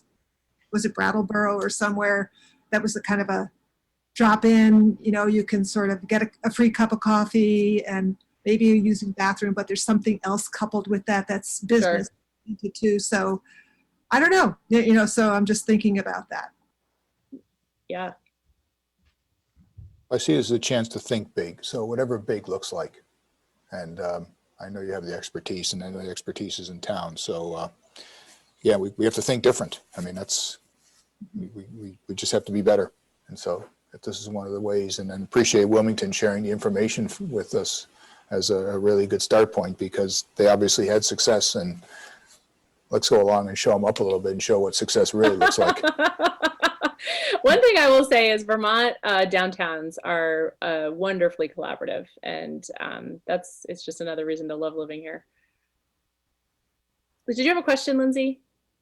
I didn't really have a question. I was just going to voice my overall support. I think one thing about being on a board like this is, like I told myself early on, that probably the most important thing was to not stand in the way of the people who know what they're doing. And do their jobs well. And I think, you've proven time and time again that you know what you're doing, everything is thought out, and the follow through is there. So I just wanted to express my general support, and also say, I think you're looking for a cat cafe, because people will drive in for kittens. They will. That's genius. Maybe you'll want to open one, Lindsay. There you go. Okay, so I'm going to move us to the next. I think we get the gist of exactly what Karen is asking for. And I'm going to ask you to think about it, talk about it, and be prepared to make any amendments, changes, requests, whatever, and a motion for action at the next board meeting. Okay? Thank you all. Okay. Thanks, Amy and Karen. Thank you. Next, we've got Dan to present with us on a personnel committee recommendation. Oh, I'm presenting this. I'm going to turn it over to Kathleen and let her present it, and I'll verify if she's right. There you go. We can do that. Wow, put me on the spot there. Yes, thank you. I'm sorry. It was in the packet. It's in the packet. Oh, it does say Dan. I didn't see the. I never look at the presenter. Sorry, I am totally ill prepared to present it. Although, whatever Kathleen says, I'll say if it's right or wrong. Okay. Sorry. Okay. I feel like Nick now. I'll try to be on point, Dan, Okay. and concise as you are in the written word. Thank you. So in the Personnel Committee meeting on January 14th, the committee endorsed my proposal to reorganize the town manager staffing, which was prompted by a request by Assistant Town Manager Chris English to reduce his work schedule to 30 hours per week. Our proposal involves splitting the Assistant Town Manager into two positions. A 30-hour per week strategic initiatives and communications position, which Chris would fill, doing many of the same tasks, but not all of the tasks that he currently does in a 30-hour work week. And the creation of a new 18-hour per week administrative coordinator position, which would take on some of the building maintenance tasks, IT help desk tasks, and other odds and ends that Chris has done so well for us. There would be no anticipated increase in the budget from this, as the administrative coordinator position would probably be at a lesser wage than Chris's. Happy to answer any questions you may have. And this new position is pretty eclectic position. It's going to take a unique talents to do. They're going to have to really work hard. Nick. Well, I don't remember how many years that I've known Kathleen, but I've learned long ago that not to question how much thought was given into any management-related issue, and I'm certainly not questioning this. I had one concern that I shared with Brian, who passed it on to Kathleen, and this is, I guess, part of the aspect of just having been on the board for a long time. I guess I'm the only person who was here when Bill Finger was the manager, and Joe Colangelo was the assistant manager. And but going back in a little bit of history, Joe left Middlebury's employment to become a town manager, and this was Heinsberg. And we were without an assistant town manager for about a year. And there was a lot of anxiety on the board because, Bill was outstanding as well, but there was always this concern that if for some reason Bill had an illness or an injury, then we were kind of stuck on how we were going to manage. When Kathleen came along to be the assistant in Ultimate Town, there was a whole lot of relief among us. So my one concern was that we want Kathleen to live a long and happy life and be safe in all the way, but in the event, this is kind of what I do professionally too, is the what ifs. For some reason, for some period of time, she wasn't able to fulfill our job. Would Chris be willing to step in as a full-time manager? And it sounds as though the answer to that is he would. And of course, Kathleen's already thought about that contingency plan, as I knew she did, but I just wanted to have that personal comfort level. So I feel satisfied that the answer is we would be fine if that hopefully incident never happens, but the town will continue to run fine. So I'm comfortable with the idea, and thank you, Kathleen, for already answering what I knew you already would answer for me. So just to follow up, I see that Chris English's microphone is not on, that he said he would be willing to step in for a brief time until the board was able to find a suitable interim town manager or replacement. what it means is the seven of us won't have to look at each other and say, okay, what expertise do we have that can partially fill in for Kathleen, and realize, we're in trouble. We don't have what we need. So I'm comfortable with it, and I know it's well thought out. And so I see no reason to, I'm not questioning you. And I've learned that years ago. I'm not going to, so this is good. Pleasure of the board. I'll move to approve town managers Kathleen Ramsey's proposal for reconfiguring town manager's office staffing. I'll second it. Any comments or questions on it? Laura?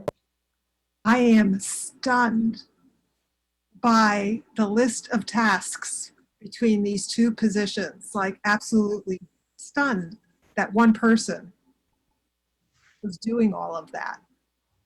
Chris? Yes, we know you're there, Chris. Yes, Laura. Amazing, really amazing. And thank you. Thank you so much for the Herculean effort that it must be to carry all those tasks. And honestly, like that other job, Dan, that you're talking about of eclectic tasks, that's part HR, part IT, that is a special person. Maybe there, but I don't know. I guess we're going to find out. Yeah. And as Heather said, that maybe some of those personnel management and human resources tasks may need to be contracted out. Yeah.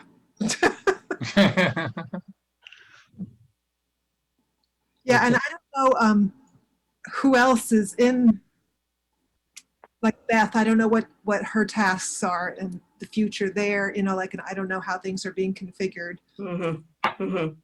Definitely something we kept in mind when we developed this job description. Okay. So we'll watch. Yeah. Thank you. Thank you. Any questions? So we have a motion to approve Kathleen's request. All in favor, signify with a thumbs up. Okay. Just out of curiosity, when are you thinking of posting that job, Kathleen? End of this week? It's already Maybe tomorrow? For those watching, it'll be a good job for somebody. Next, Lindsay, Farhad, and Dan, a report on the diversity, equity, and inclusion work group meetings. Or do you guys want me to start? Sure. Sure. So we've met twice since our last select board meeting. We have followed up with a number of leads, and I apologize, I don't have things written out for you tonight, but we will have them by next week. We're finding a lot of potential resources aren't really what we're looking for. There are a lot of places where we can get people to do just sort of informational workshops, not unlike the ones that they've had at the Congo Church and various places around town.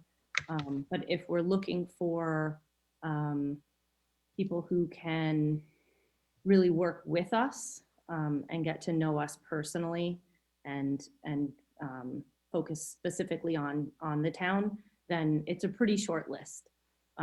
There is one resource that I've contacted that hasn't gotten back to me that looks the most promising. It's called CQ Strategies. They are in Vermont. And they do look like they've worked with municipalities before, but I haven't heard back from them yet. We are meeting on Friday with Tabitha and Lisa again. They met last week with Kathleen and Chief Hanley, and I just couldn't make that particular meeting because it was short notice. At this point, I think based on what we've looked at, we're all on the board leaning in the direction of Tabitha and Lisa's proposal because we're not finding anything better, and we're getting good feedback about them from the community at large, from people doing this work as we've been asking around. And we are really, the fact that they are known to both Chief Hanley and members in the community, including people from the Ideal group, is very encouraging. So that's how we're leaning at this point, but we're going to follow up with them on Friday, and hopefully I'll hear back from CQ Strategies, and I'll also put together the other resources that we looked through, because we have spent the past 2 weeks contacting a number of places. So, and I can let Dan and Farhad add to that. Well, I think you pretty much covered it. One of their advantages is that they already have a rapport with the chief in the community. They know our community. They've worked with our community.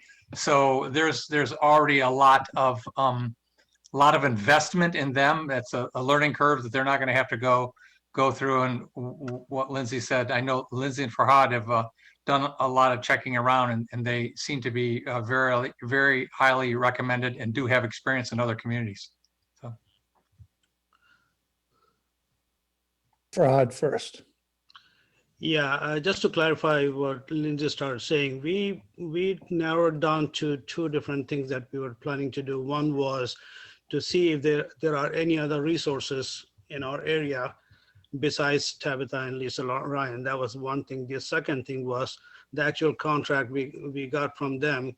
We want some clarity, especially since Chief Hanley said that it was a little bit broad-based, the language on the contract. So we wanted to get an explanation of what that means, the number of hours they're going to give us, and what are we going to get for a service. And I also wanted to know where else have they worked before for us to see their track record. So I have contacted a couple of people up in Burlington. One of them was Ali. He's a counselor, and he suggested I talk to Kaya Morris. And I spoke to her in detail yesterday. I had a meeting with her, and she actually has worked with Tabitha and Lisa also, and she thinks they're great. And they had actually worked with the town of Brattleboro, Hartford, and also Rutland. So these two people have worked. All I'm waiting for is to get a revised RFP from them. Then we'll be in a better position. Thanks. Laura, you had a question? Yeah, Lindsay, was Renee consulted also? Yes, I had a long, well, I don't know how long it was. I had a conversation with Renee Wells from the college. She has met Tabitha. She has not worked with either of them. But some things that she clarified for me was that their particular proposal to us is, she uses the term transformative instead of informative, meaning, and that's what she was saying, and that's what I've learned when I've looked around, is that a lot of organizations are willing to come in and give sort of a canned presentation, but you know what the work that they're looking to do for us and that they've done, you know, with police departments such as ours, for example, is transformative, meaning they're looking to help us build a skill set and learn how to, you know, do the things we need to do, rather than just gaining information. So she couldn't speak to them specifically. She did say, looking over the proposal and having done similar work herself, she felt that the sticker price for this was very reasonable. You know, she said she could look at it and see that there were hours and hours of background work that, you know, don't translate onto the page. But there's just going to be lots of conversations with lots of different people in town that are going to inform how we move forward. So she felt like it was a very reasonable proposal in that regard. Thank you. Okay. Nick? Thanks for the work. My comments is, so as you go forward, is what I had a lot of last time. We're hiring people who are professionals to help us for that which we don't know. So contractually, and this is really comes down to the contract and the agreement we go forward with, and Fahad actually mentioned the term clarity, and that's what I would say we want to make sure that we have. Certainly I'm going to want to see before I feel comfortable with, you know, passing on what, you know, for this amount of project. And so clarity on what we're asking for, and make sure that that's known, and clarity on what will be provided, clarity on the tasks that are provided, and clarity on how we define success. We may not have that answer right yet, and it will emerge, but at least to have benchmarks as we go forward so that we can have a quality control check to make sure that, in fact, we are achieving what our ultimate goals and intentions are, and if not, what corrective actions are to make sure that we get back onto track. And then one of the other issues that still stood out with me is that they put in reference to potential added costs for various purposes. Well, I think we want to at least have a good idea what that is. I'm not willing to sign that as an open-ended contract. So what those tasks would be, and again, they're professionals, so they should be able to have a pretty good idea what to add in there. So once again, I admire the effort. We just need to make sure that if we're going to sign a contract, that we're signing a contract that will lead us to success and is set up for that. So those are my only comments on it at this point. Dan? Yeah, just one thing in response to you, Nick, is one thing to remember, this is not an engineering contract. They're not going to lay any asphalt or dig any ditches or anything like that. This is squishy stuff, man. This is stuff that we don't even understand.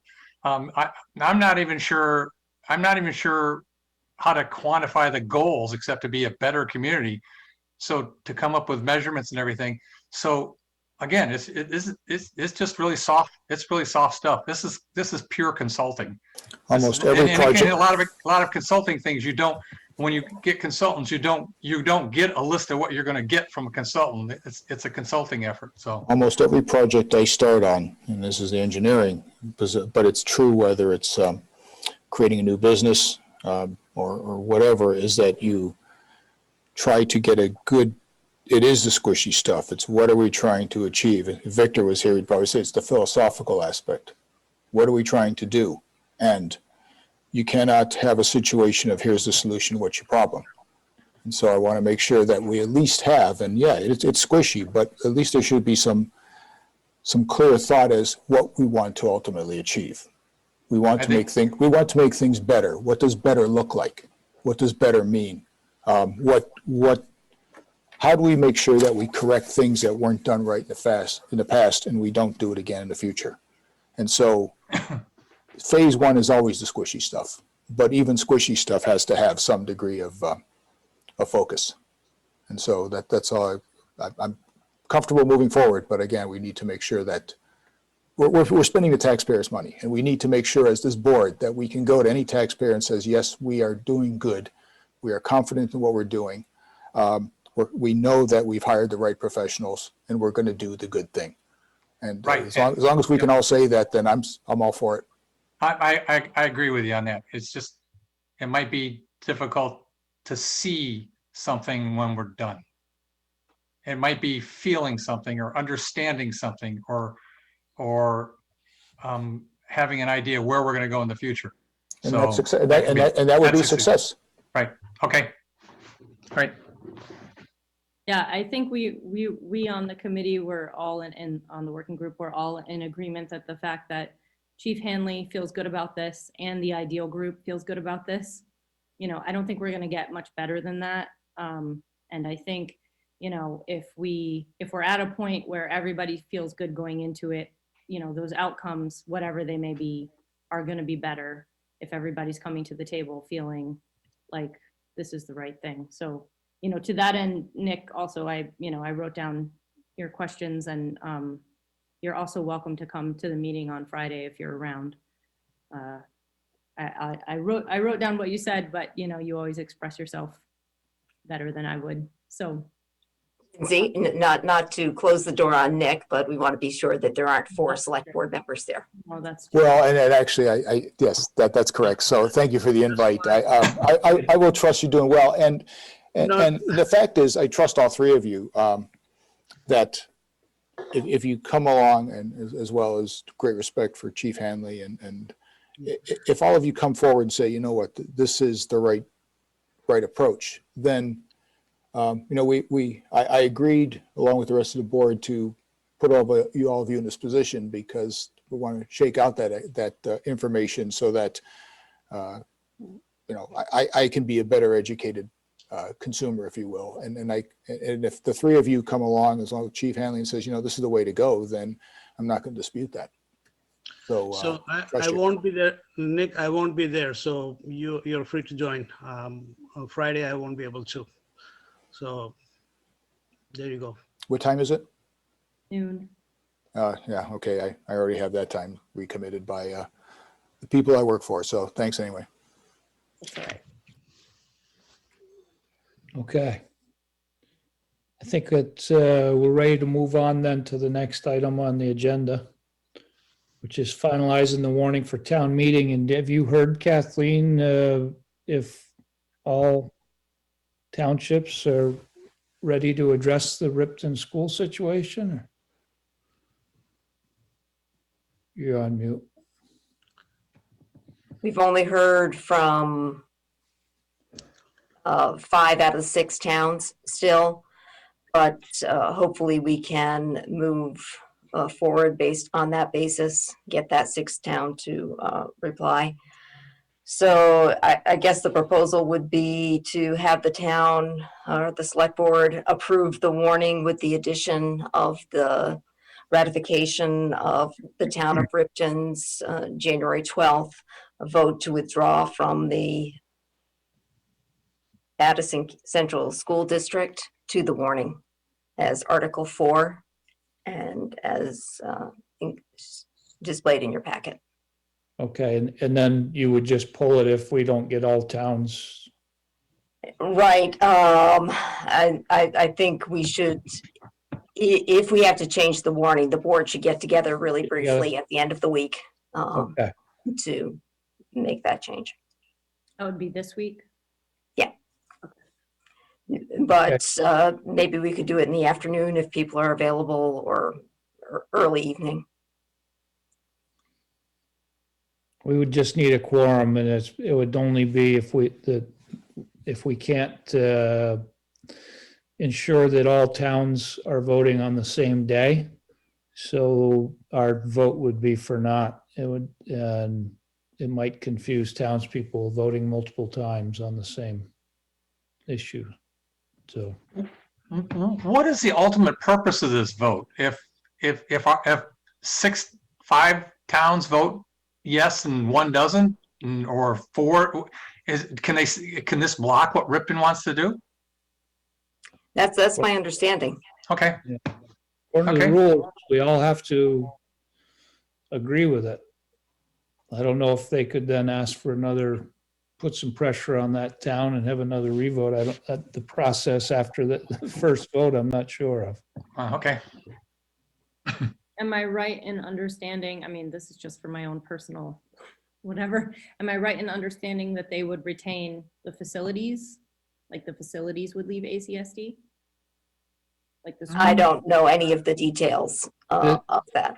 Yeah, Kathleen and I talked about this today. It's very unfortunate. Ripton really promoted the withdrawing from ACSD, and then they voted on it, but they haven't done any of the legwork to educate us on what does that mean, what are budget implications, and even ensuring that all the towns that needed to vote on it were notified ahead of time and coordinated so that we could all get it onto our warning and vote during the March 2nd Australian ballots. So we're scrambling right now. I would ask you to approve the warning as we have it now with this on it. And if it falls through, we'll get a hold of you and at least get a quorum to amend our warning.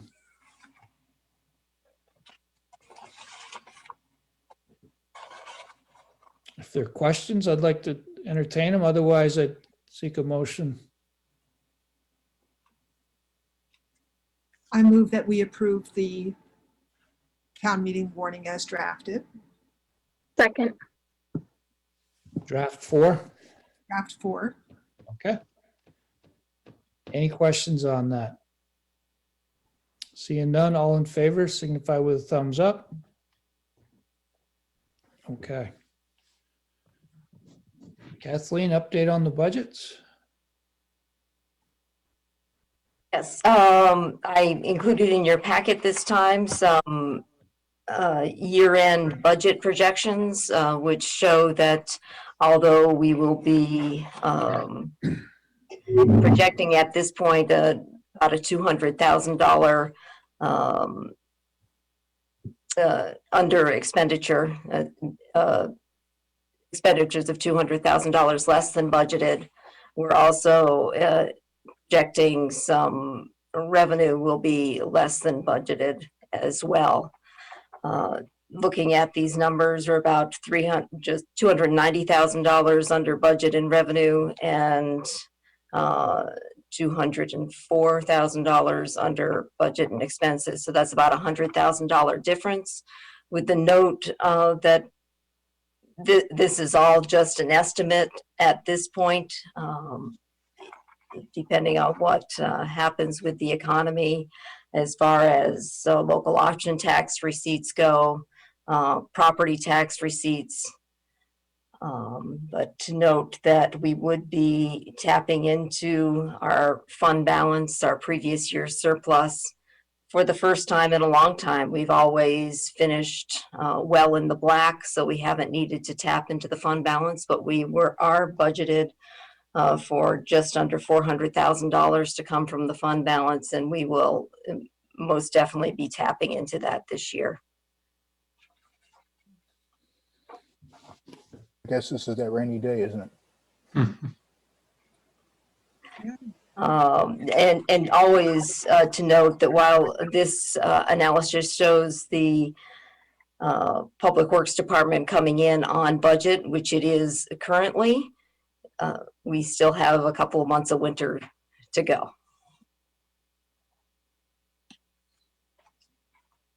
Okay, any questions of Kathleen on this? All right. Then Heather, check warrants? I reviewed the warrants this morning and found them in good order.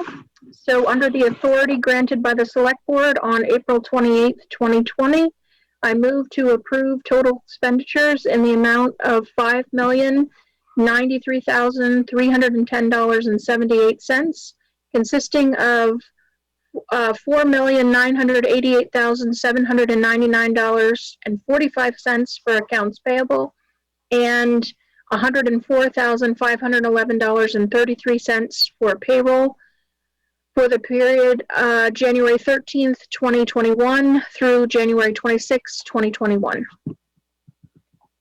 Second. And I would just, What? sorry, I would just note quickly that the large amount for accounts payable was related, if you hadn't actually looked at the warrants, was related to school payment. So. Tis that time of year, huh? All in favor, signify with a thumbs up. Okay. Kathleen? So in your packet is the mailing that will be going out at the end of this week, noting that to all residents that town reports will be available February 5th under latest events on the town website, right on the home page. The informational meeting for town meeting in advance of voting will be Monday, February 22nd at 7 p.m. via Zoom. Polls will be open on Tuesday, March 2nd, 7 a.m. to 7 p.m. There is no early voting at the town offices, but early voting will begin on February 10th, and you can request an early voter, an early ballot by contacting the town clerk's office. But that will all be spelled out on the mailing that's going out late this week or early next week. Also in your packet for review and comment is a January update on Select Board project priorities.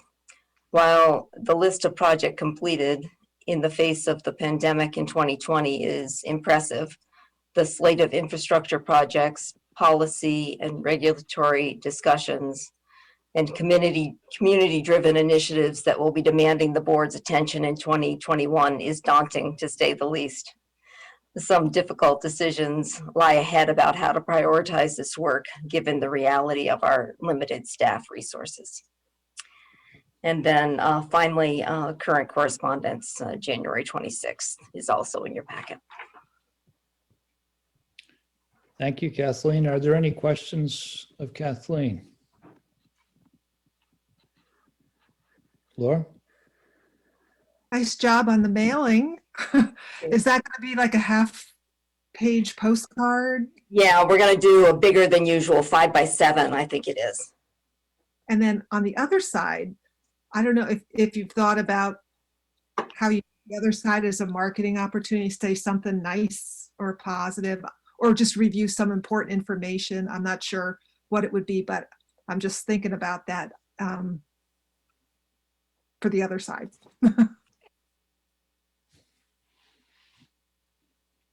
Okay. We're going to move on to board member concerns. And Laura, you're first in my screen here.